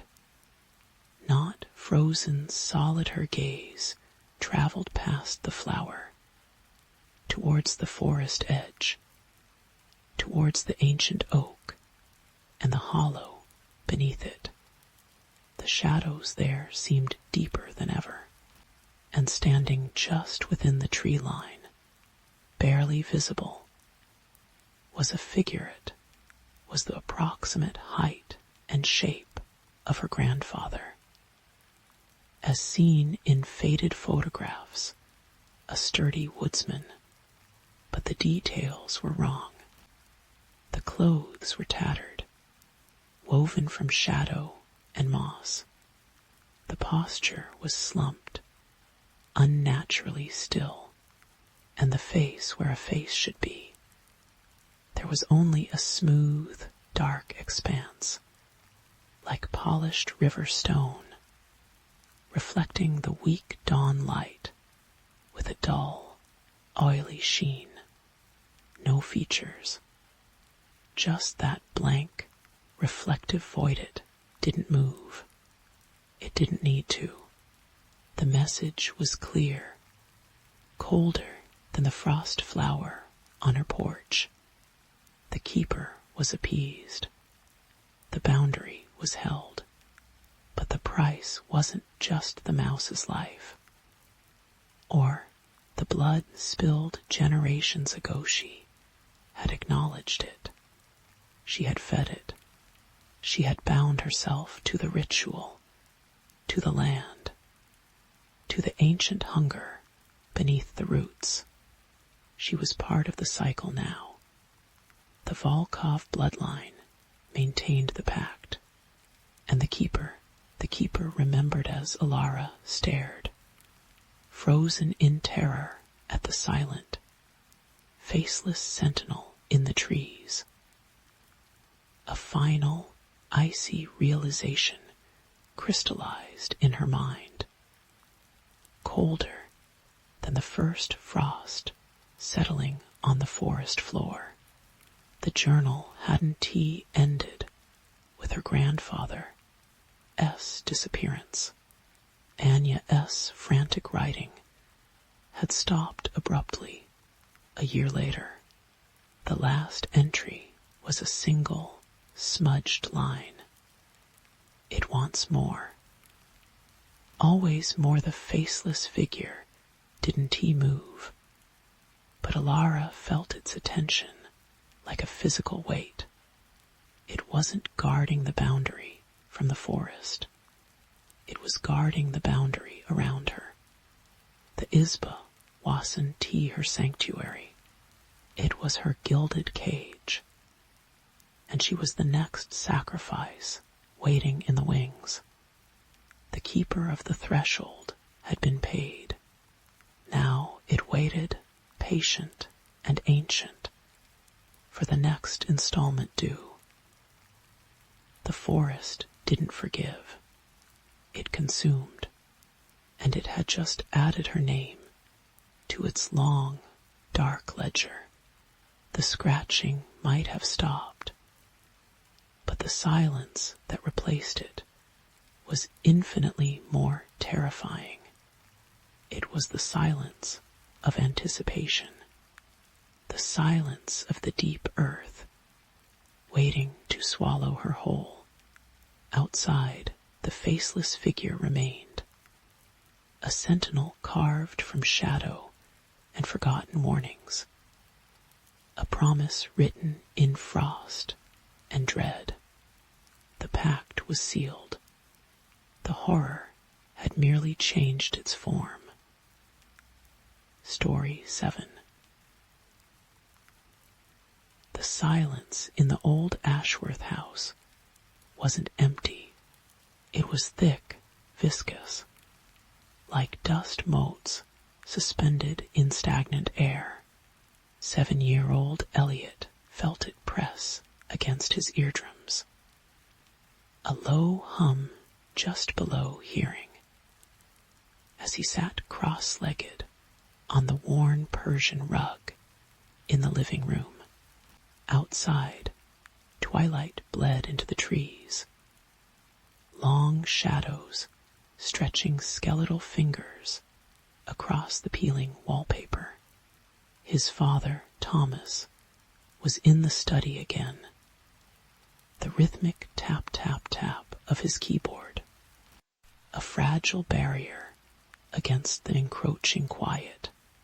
Since Mom vanished 6 months ago, the house had become a different creature. It breathed differently. It watched Elliot, focused on his drawing pad. He always drew when the quiet got too loud. Tonight, it was the attic door. He sketched the heavy oak panel at the end of the upstairs hall. The one Dad always kept locked. Storage, he'd say, his voice tight. eyes avoiding the dark grain of the wood. Just junk, kiddo. Nothing up there. But Elliot remembered the smell that sometimes seeped from under it, damp earth. And something vaguely sweet, like overripe fruit left in the sun too long. He pressed hard with his black crayon, shading the door until it looked like a gaping maw in the paper that tap, tap, tap stopped. Elliot froze, crayon poised. The silence rushed in, heavier than before. He held his breath, listening. Was that a shuffling sound? Upstairs, near the attic. His skin prickled. It could be the old pipes groaning, or the wind catching the loose shingle near his window. It could be, but the shuffling sounded deliberate, soft, hesitant footsteps on dusty floorboards. He heard his father's chair scrape back, then his heavy tread moving towards the stairs. Elliot, you okay down there? Thomas's voice was strained, the forced cheerfulness brittle. Yeah, Dad, Elliot called back, his own voice small. The shuffling sound stopped instantly. Thomas appeared in the doorway, his face pale in the dim light cast by a single table lamp. Deep grooves etched his forehead. His eyes shadowed pits. He hadn't slept properly since Mom disappeared. Just checking, he said, running a hand through his thinning hair. Thought I heard something.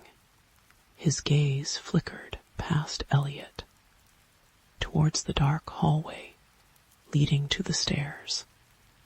Probably nothing. Finish your drawing, champ. Dinner soon. He retreated back to the study. But the tap, tap, tap didn't resume. The silence returned, thicker. Hungrier Elliot looked down at his drawing. The black door seemed to pulse on the page. Without thinking, he added a tiny, crude keyhole. Then, beside the door, he drew a small, stick figure version of himself. He hesitated, crayon trembling. Slowly, he drew another figure, taller, standing behind him. It had no face, just a blur of dark scribbles. A cold finger traced its way down Elliot's spine later. In the oppressive quiet, after a dinner eaten mostly in silence, Elliot lay in bed. The house creaked and settled around him, each groan amplified in the dark.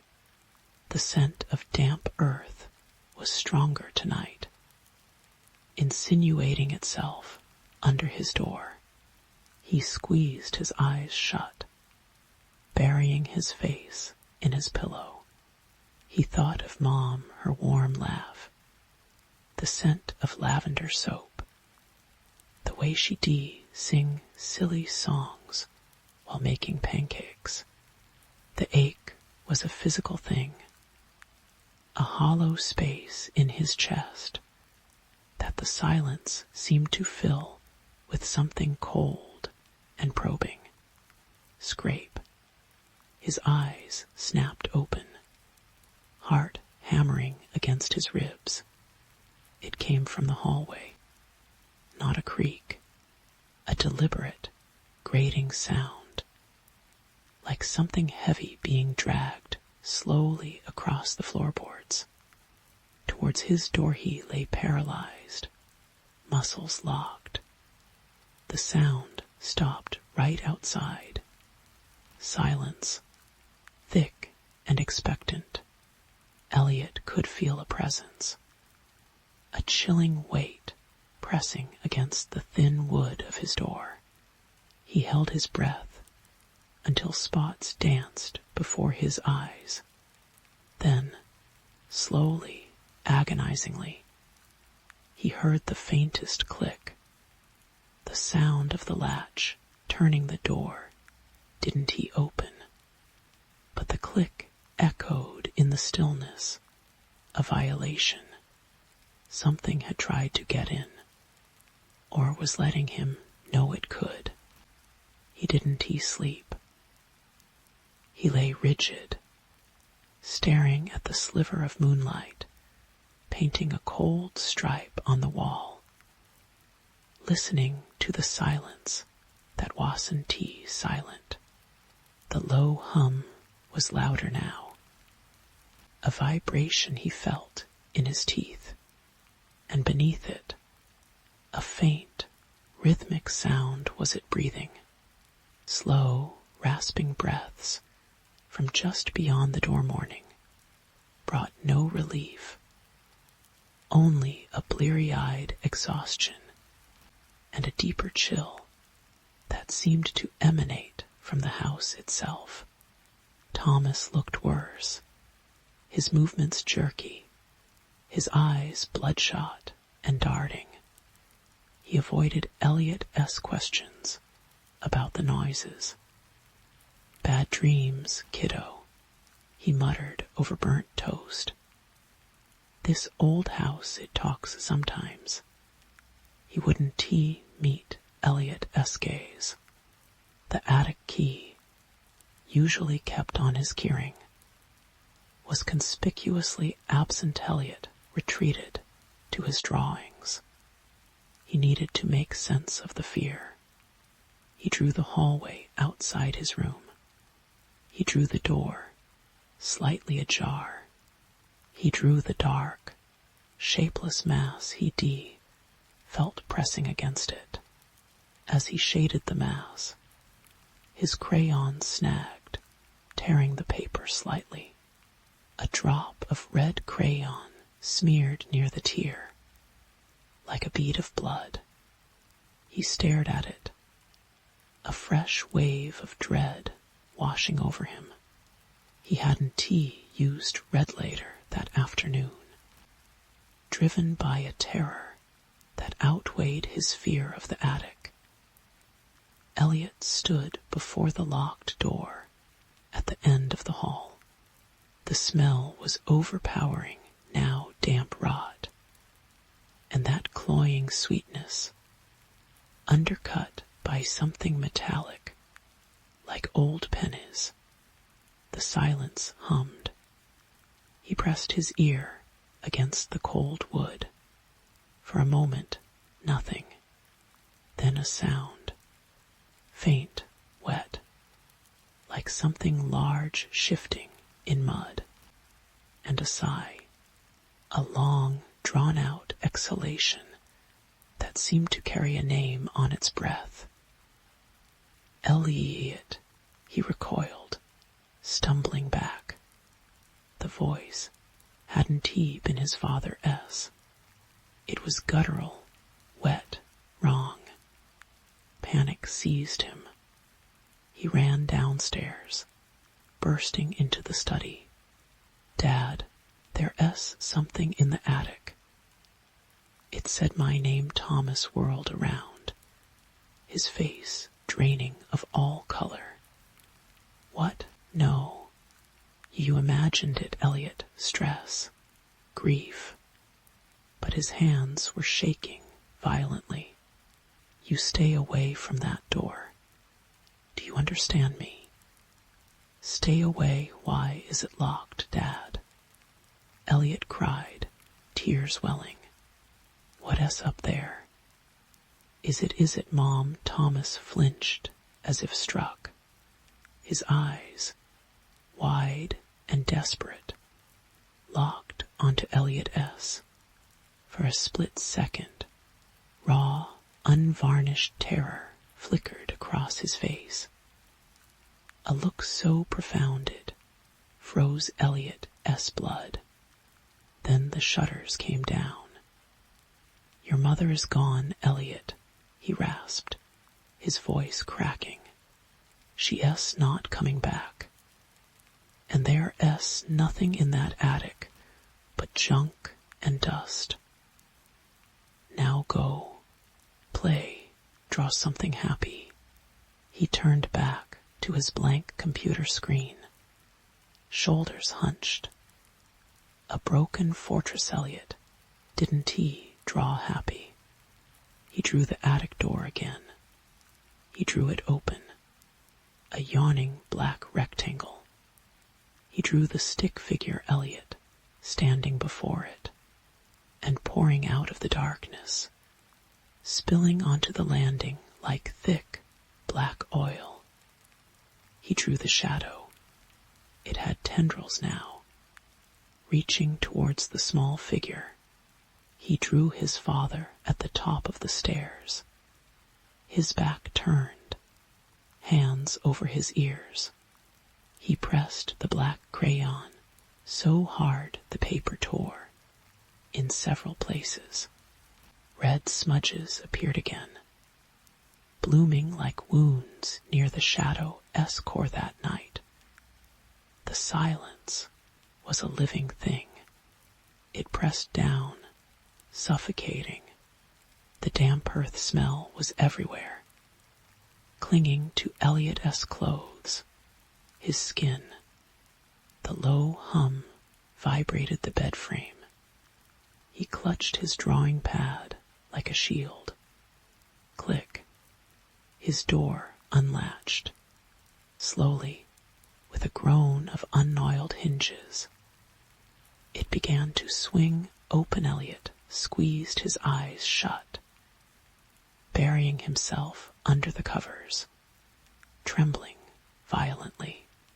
He could feel it, the cold draft preceding the presence, the smell intensifying, that awful wet breathing sound filling the room. It stood at the foot of his bed. He could feel its regard, a palpable weight, a predatory stillness. Scrape, scrape. It was moving, around the side of the bed, towards him. The air grew colder, thick with the scent of decay, and that sickly sweetness. The breathing was louder, labored. Each inhalation a rattling gasp, each exhalation a moist sigh. Elliot terror screamed through him. A white-hot wire. Couldn't he move? Couldn't he breathe? It was leaning over him now. He could sense the immense, dark bulk blotting out the moonlight. A cold, damp tendril brushed his cheek. It felt like wet leather and rotting leaves. "It's not your fault," the voice rasped, the words thick, bubbling.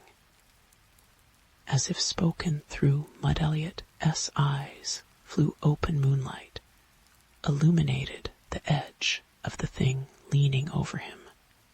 It wasn't solid shadow.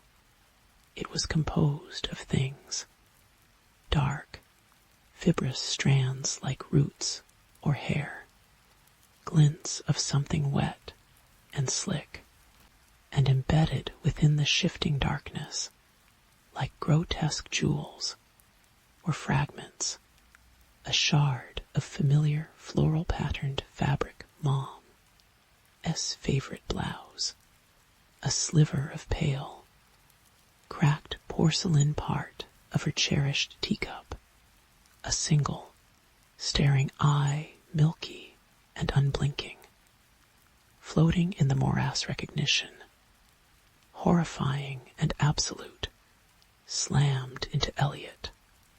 It wasn't he in the attic. It was the attic, or what the attic had done, what Dad had done, the locked door, the denial, the decaying smell, the red smudges on his drawings that weren't crayon, the eye fixed on him, the pupil dilated, the rasping voice spoke again. Closer, the stench of grave dirt and spoiled fruit overwhelming. He put me away. The revelation wasn't just about the monstrous thing leaning over him. It was about the drawing pad clutched to his chest. It was about the red smudges. It was about the memory that surged, unbidden and horrifyingly clear. Not the day Mom vanished, but the day before. A fight, loud voices, a shove, Mom falling backwards, the sickening crack as her head struck the sharp corner of the brick hearth, the sudden, terrifying silence, Dad's panicked face, the whispered plea, "Elliot, you didn't see this. It was an accident. But no one will understand. We have to put her somewhere safe. Just for now. Until I figure this out." The attic, the heavy trunk, the dragging sound, the lock clicking shut. Elliot, hadn't he drawn the shadow? He'd drawn his guilt, his complicity, his silence had fed the thing festering behind the locked door. His fear had given it shape. His drawings had been a conduit, bleeding the horror out of the attic and into his world. The red smudges weren't crayon. They were psychic stains, the residue of that terrible secret the shadow thing shifted. The fragments of Mom swirled within its darkness. The milky eye blinked slowly. A cold, root-like tendril brushed his drawing pad. "You remember now," it sighed. The sound, like dead leaves skittering on stone. "You let him lock me in the dark." The accusation wasn't just from the monstrous entity. It echoed from the depths of his own soul. He had let him. He buried the memory, drawn happy pictures, pretended the silence was just silence. He helped make the monster. "Mommy," Elliot whispered, the word a broken sob, torn between desperate hope and abject horror. The shadow recoiled slightly. The fragments swirled violently. The milky eye clouded over with a deeper darkness. The wet, rasping voice changed, distorting, becoming layered with Mom's remembered lilt, twisted by the guttural rasp of the grave. "Mommy's gone," Elliot had breathed, the sweetness in the smell turning cloying, nauseating. "But she left something behind in the dark with you." The tendrils surged forward, not to touch, but to envelop. The cold wasn't just on his skin. It seeped into his bones, into his mind. The humming silence filled his skull, drowning out thought. The last thing Elliot saw before the darkness consumed him was his drawing pad, fallen open on the bed. The page showed the attic door wide open. The shadow was no longer pouring out. It filled the entire house, and the stick figure Elliot wasn't outside the door anymore. He was deep within the shadow, his small form dissolving into the hungry black. The red smudges had spread, covering the entire page like a bloodstain downstairs. The tap, tap, tap of Thomas S. keyboard started again, frantic, erratic. A desperate rhythm against the profound, watchful silence that now filled the Ashworth house. A silence that knew what lay locked away and what had just been set free. The attic door, Elliot knew with a chilling certainty he could no longer deny, was no longer locked. It stood slightly ajar, and the cold, damp draft carrying the scent of earth and decay, and something sweetly rotting now flowed freely down the stairs, whispering secrets only the shadows truly understood. The house held its breath, waiting. The thing that wore fragments of his mother and fed on his guilt had found him, and it wasn't going back into the dark alone. Story 8. The silence in the Carter Hall Municipal Archive wasn't peaceful. It was a held breath. Dust motes drifted in the weak shafts of afternoon light, filtering through the grimy upper windows. Each particle seeming to hang suspended for a fraction too long before continuing its languid descent.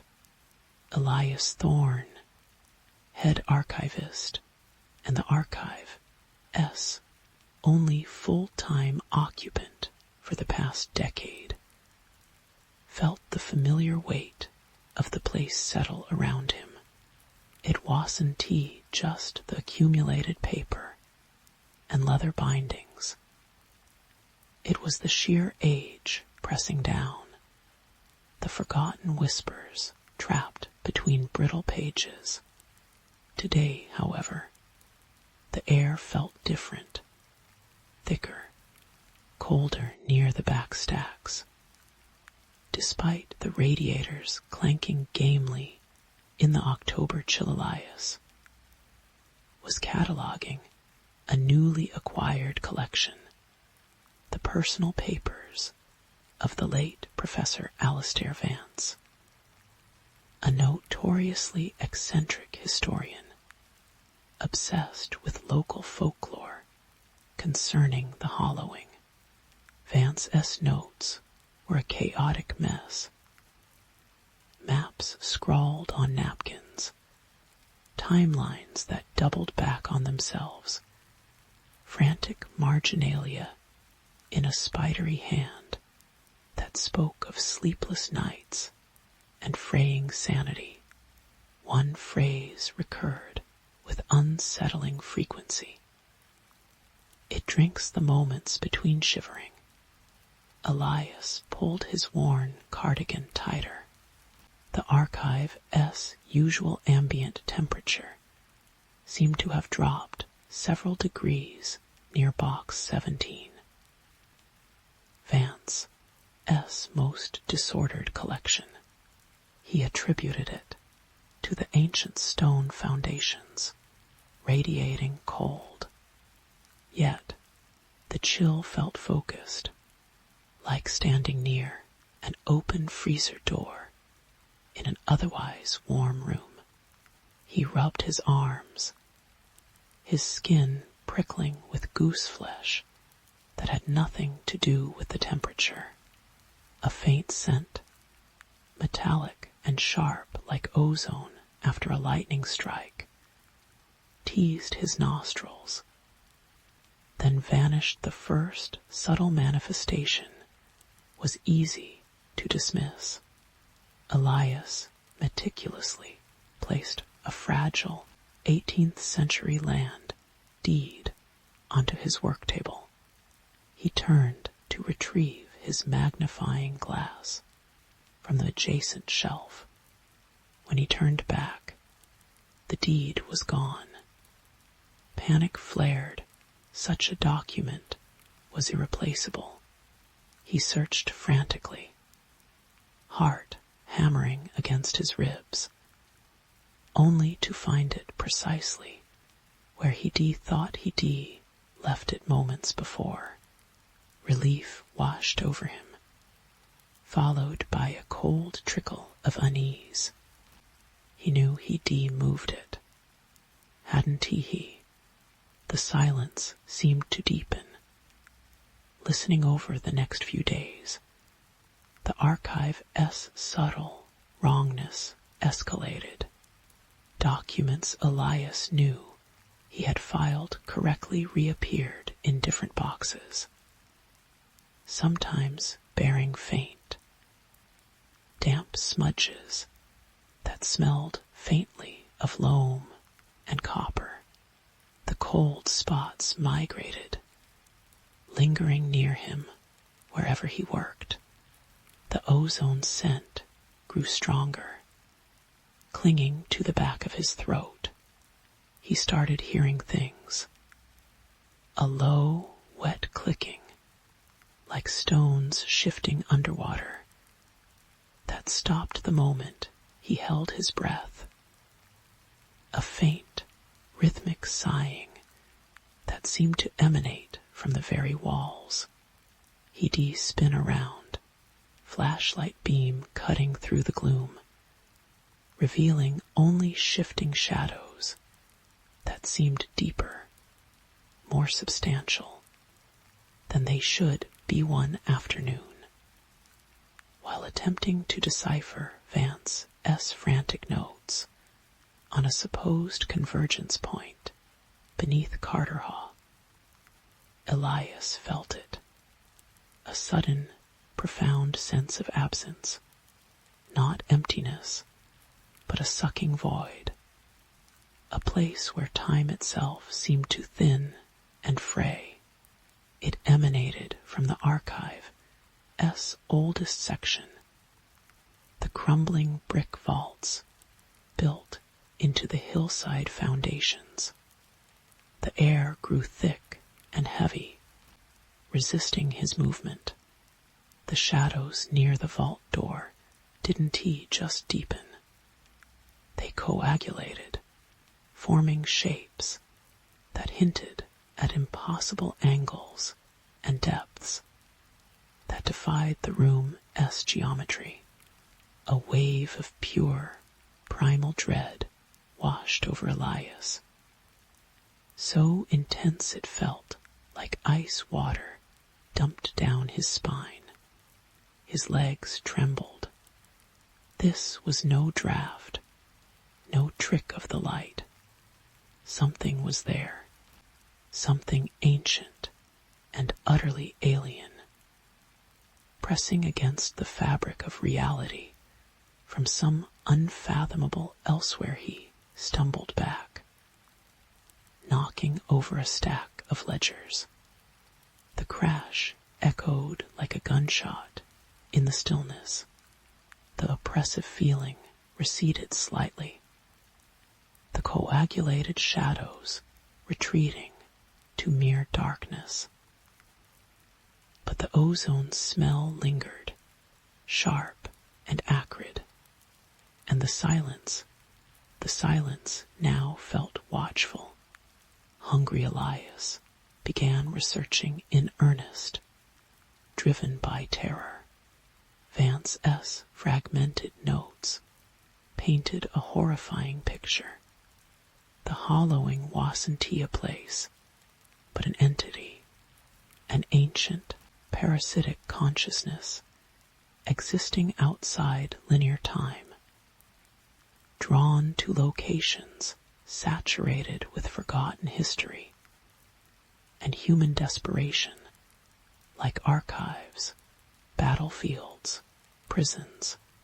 It fed not on flesh, but on time, specifically on the interstitial moments, the pauses between breaths, the instants of hesitation, the flickers of unformed thought. It drank the gaps, the silences, the potential that existed in the microseconds between one state and the next. Its presence warped perception, eroded causality. Vance believed it manipulated time locally, creating loops and repetitions to maximize its feeding opportunities.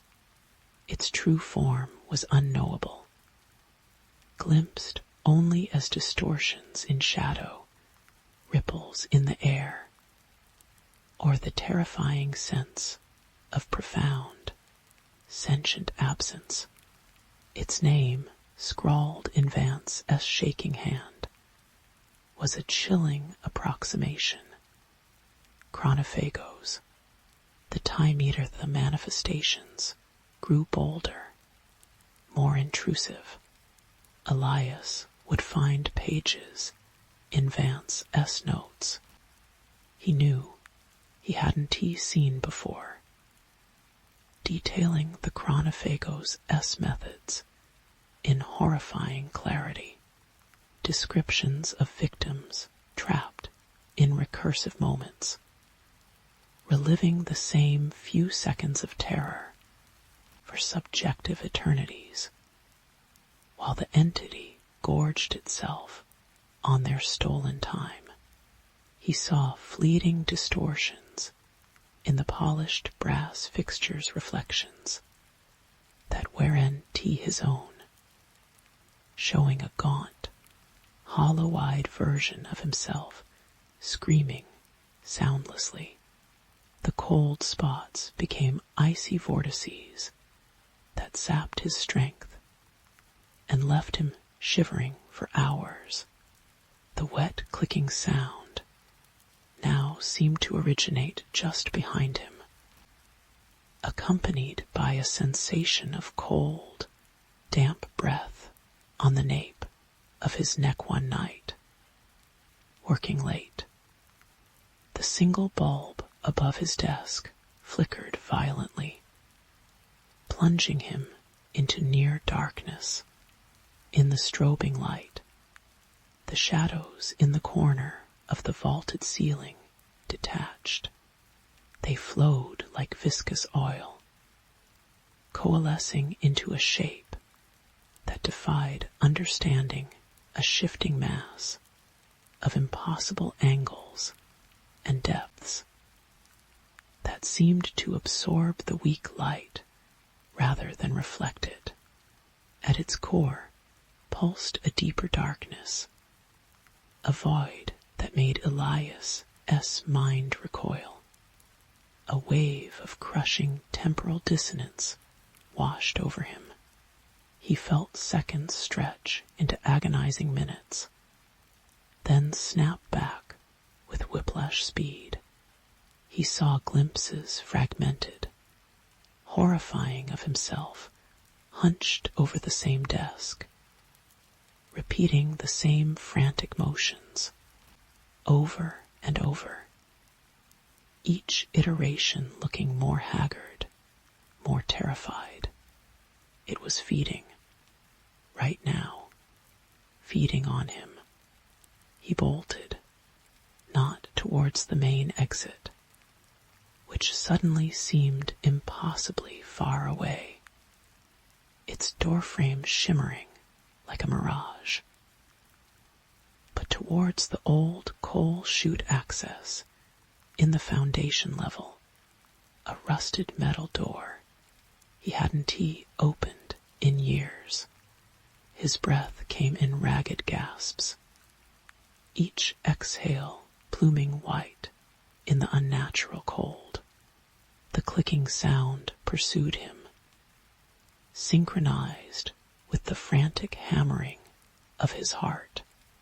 He could feel the entity's attention, a vast, indifferent intelligence, noticing its morsel attempting to flee. The air thickened to syrup. His limbs felt leaden, each step an eternity, he reached the chute door, fingers fumbling with the frozen bolt. Behind him, the archive dissolved into a swirling vortex of distorted shadows and fractured light. The ozone smell was overpowering, choking with a scream born of pure terror. Elias wrenched the bolt free and threw himself into the narrow, pitch-black chute. He tumbled down rough brick, scraping skin, landing hard on damp earth in the pitch darkness beneath the archive. He scrambled forward blindly, driven only by the desperate need to escape the crushing weight. The sucking void, the absence that filled the space above him. He burst out into the alley behind the archive, gasping the cool night air. Rain lashed down, washing the grime and blood from his face. Relief, dizzying and profound, flooded him. He made it. He escaped the chronophagos. He staggered into the rain-slicked street, looking back at the looming, dark silhouette of the Carter Hall archive. It looked inert, just an old Building A police car, lights flashing silently, pulled up beside him. An officer leaned out, concern etched on his face. "Sir, are you all right? We got a call about a disturbance at the archive." "You look like you've seen a ghost," Elias stammered, pointing back at the building, trying to articulate the impossible horror. There, inside. It's still in there. It eats time, it. The officer nodded patiently. "Easy now, sir. Just take a breath. Let's get you out of the rain. We'll check the building." He opened the back door of the cruiser. "Hop in gratefully." Elias slumped into the back seat, the vinyl cold against his soaked clothes. The engine rumbled to life as the car pulled away from the curb. Elias watched the archive recede through the rain-streaked window. He felt a fragile sense of safety begin to settle then. He noticed the dashboard clock. It read 9:47 p.m., the exact time he looked at his own watch, just before the bulb flickered. And the shadows detached, a cold, deeper than any archive chill, seeped into his bones. He looked down at his wrist. His watch, a sturdy old analog piece, also read 9:47 p.m. The second hand wasn't moving. It was frozen, trembling slightly, vibrating against the pin, as if straining against an invisible force. He slowly raised his eyes to the rearview mirror. The officer's eyes met his. They weren't human eyes. They were voids, pits of infinite darkness reflecting no light, only a chilling, ancient hunger. The face around them began to subtly unfold, revealing impossible geometries. Beneath the skin, a wet, clicking sound filled the cruiser, louder than the engine. The ozone smell choked him. The dashboard clock flickered. 9:47 p.m. The second hand snapped back one notch. Then again Elias opened his mouth to scream.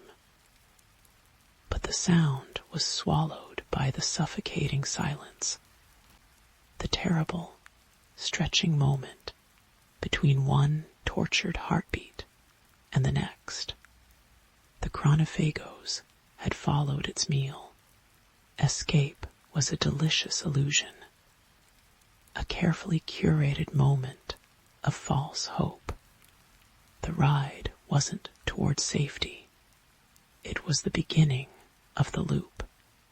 Again, the cruiser drove on into the rain-lashed night, carrying Elias Thorne not away from the horror, but deeper into its eternal, feeding embrace. The watch on his wrist trembled, the second hand clicking relentlessly backwards, stealing each moment before it could truly exist. Story 9. The silence of Hemlock Ridge wasn't quiet. It was a suffocating blanket, thick and heavy, pressing in from the ancient pines that crowded the decaying A-frame cabin, miles from the nearest plowed road, buried under 3 feet of snow that had fallen relentlessly for days.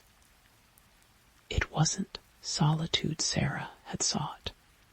It was oblivion, a clean break from the city S noise, the suffocating weight of grief after Ben S accident, now wrapped in that profound isolation. Oblivion felt less like peace, and more like the prelude to a scream trapped in her throat. The cabin groaned, not the comforting, settling sounds of old which she read about in the rental listing. This was a deep, visceral complaint from the timbers, like something immense shifting its weight in the crawl space beneath the frost-heaved floorboards. Sarah huddled closer to the potbelly stove, its cast-iron belly radiating a feeble circle of heat that barely reached her chilled skin. Beyond the grimy, ice-fractured window, the world was a swirling, monochrome maelstrom. Snow devils danced in the beam of the single security light, casting long, frantic shadows that seemed to claw at the cabin. S walls it started subtly, a scrape against the outside wall near the back door, easily dismissed as wind-lashed branches. Then the distinct sound of footsteps crunching through the crusted snow, circling the cabin, slow, deliberate. Sarah froze, her breath catching. Animal, she told herself, heart hammering against her ribs. Just a bear, or a lost deer. But the steps paused directly beneath the bedroom window. A window frosted opaque, except for a small, clear patch Sarah had rubbed earlier. She forced herself to creep closer, peering through the peephole of clarity nothing, just the relentless whiteout.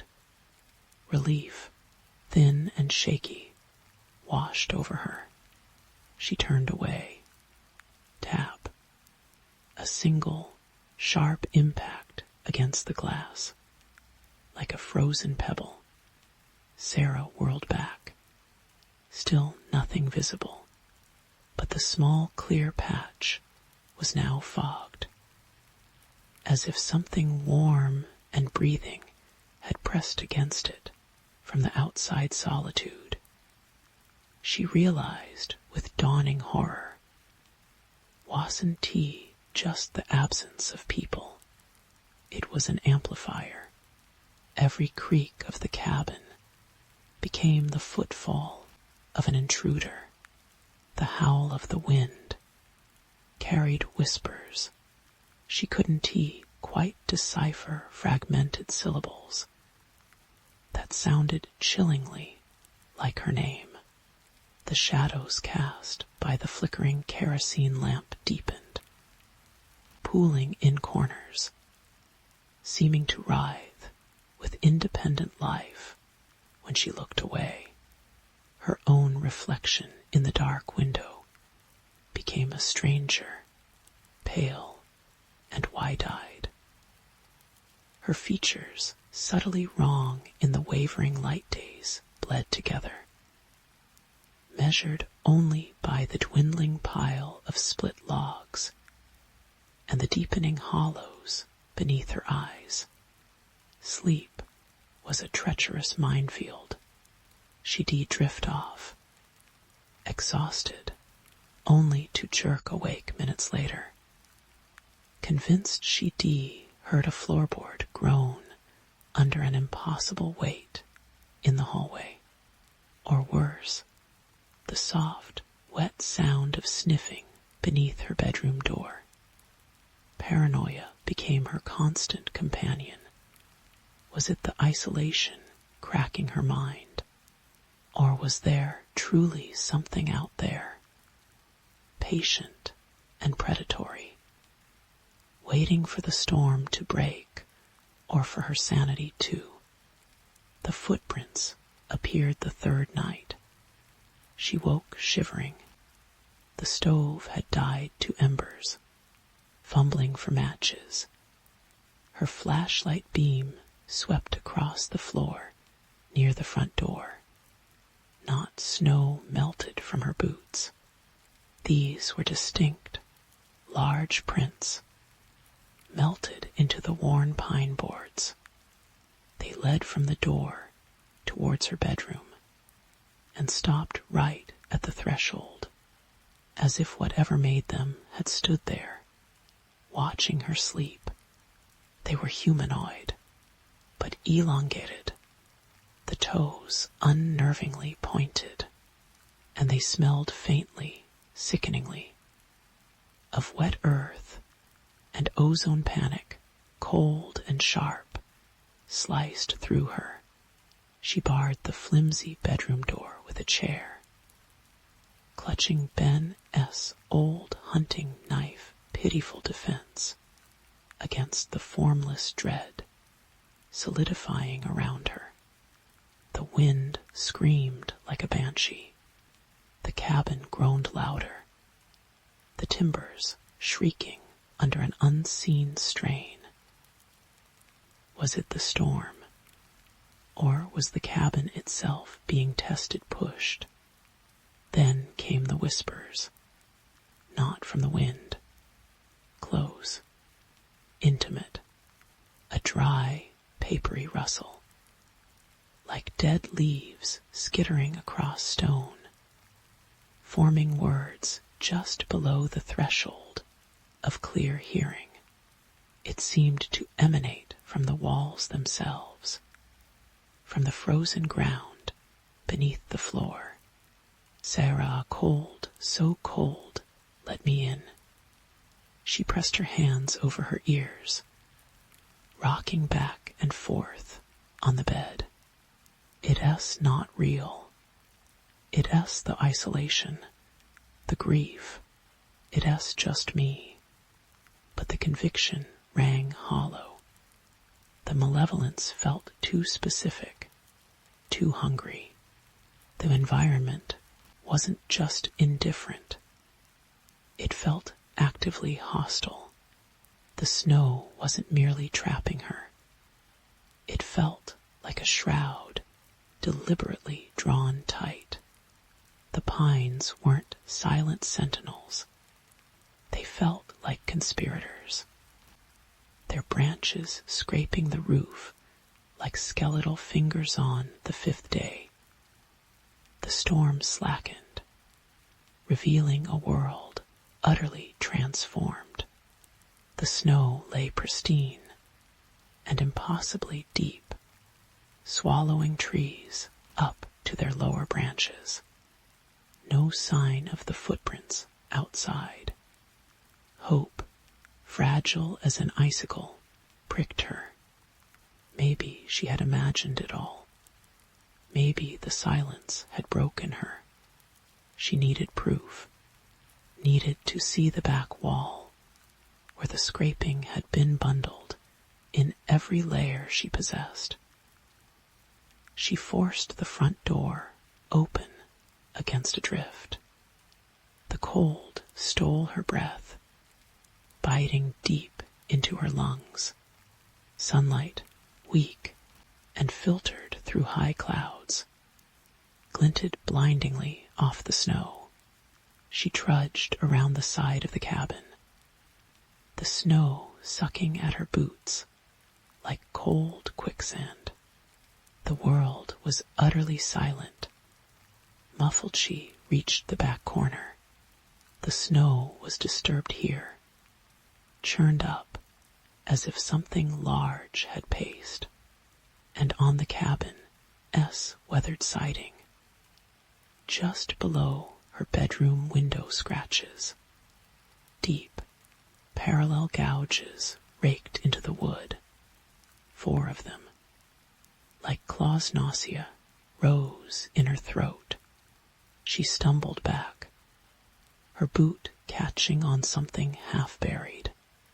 She looked down. Protruding from the snow was a frozen, grayish shape. A hand, human but waxy and stiff, fingers curled like talons. It wasn't attached to an arm. It was just there, embedded in the snow, like some grotesque flower-a. Choked sob escaped her. She turned to flee back to the dubious safety of the cabin, and her gaze snagged on the bedroom window. The frost had formed intricate, feathery patterns, except in the center. There the frost had melted into a perfect, fogged oval and pressed against the inside of the glass, leaving a smeared outline in the condensation. Was a facet, wasn't hers. It was gaunt, stretched, the skin gray and mottled like old cheesecloth, eyes wide, black and depthless, fixed unblinkingly on her, lips pulled back in a rictus grin, over yellowed, needle-like teeth. It was the face from her reflection, but rendered in horrifying, undeniable reality. Sarah screamed. The sound ripped away by the vast, uncaring silence of the snow. She scrambled back towards the front door, falling, crawling. The image of that face seared onto her retinas. She burst inside, slamming the door, throwing the bolt, pressing her back against it, as if holding back a tidal wave. Her breath came in ragged, steaming gasps. The cabin was silent, oppressively silent. No groans, no whispers, just the frantic drumming of her own heart. It was worse than the noises. The silence now felt like a held breath, like anticipation shaking. She forced herself to look around the main room. Everything seemed normal. The dying embers in the stove, the empty chair by the table, her half-finished mug of tea. Stone cold her gaze drifted to the window beside the door. The frost pattern there was undisturbed, except directly at eye level. A small, clear patch had formed, just like the one in the bedroom before, slowly, drawn by a terrible compulsion, She stepped closer.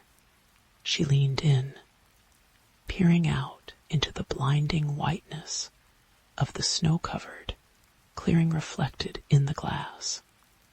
Superimposed over the winter wasteland was the interior of the cabin.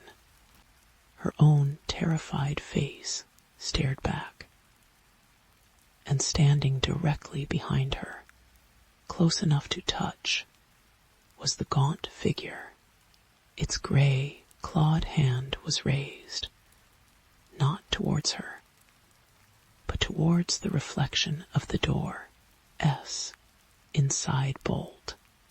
In the reflection, the figure S' black eyes met hers in the glass. Its grin widened, splitting the desiccated skin at the corners. A soft, metallic click echoed in the absolute silence of the cabin. The sound of the deadbolt sliding open. Sarah, didn't he dare turn around?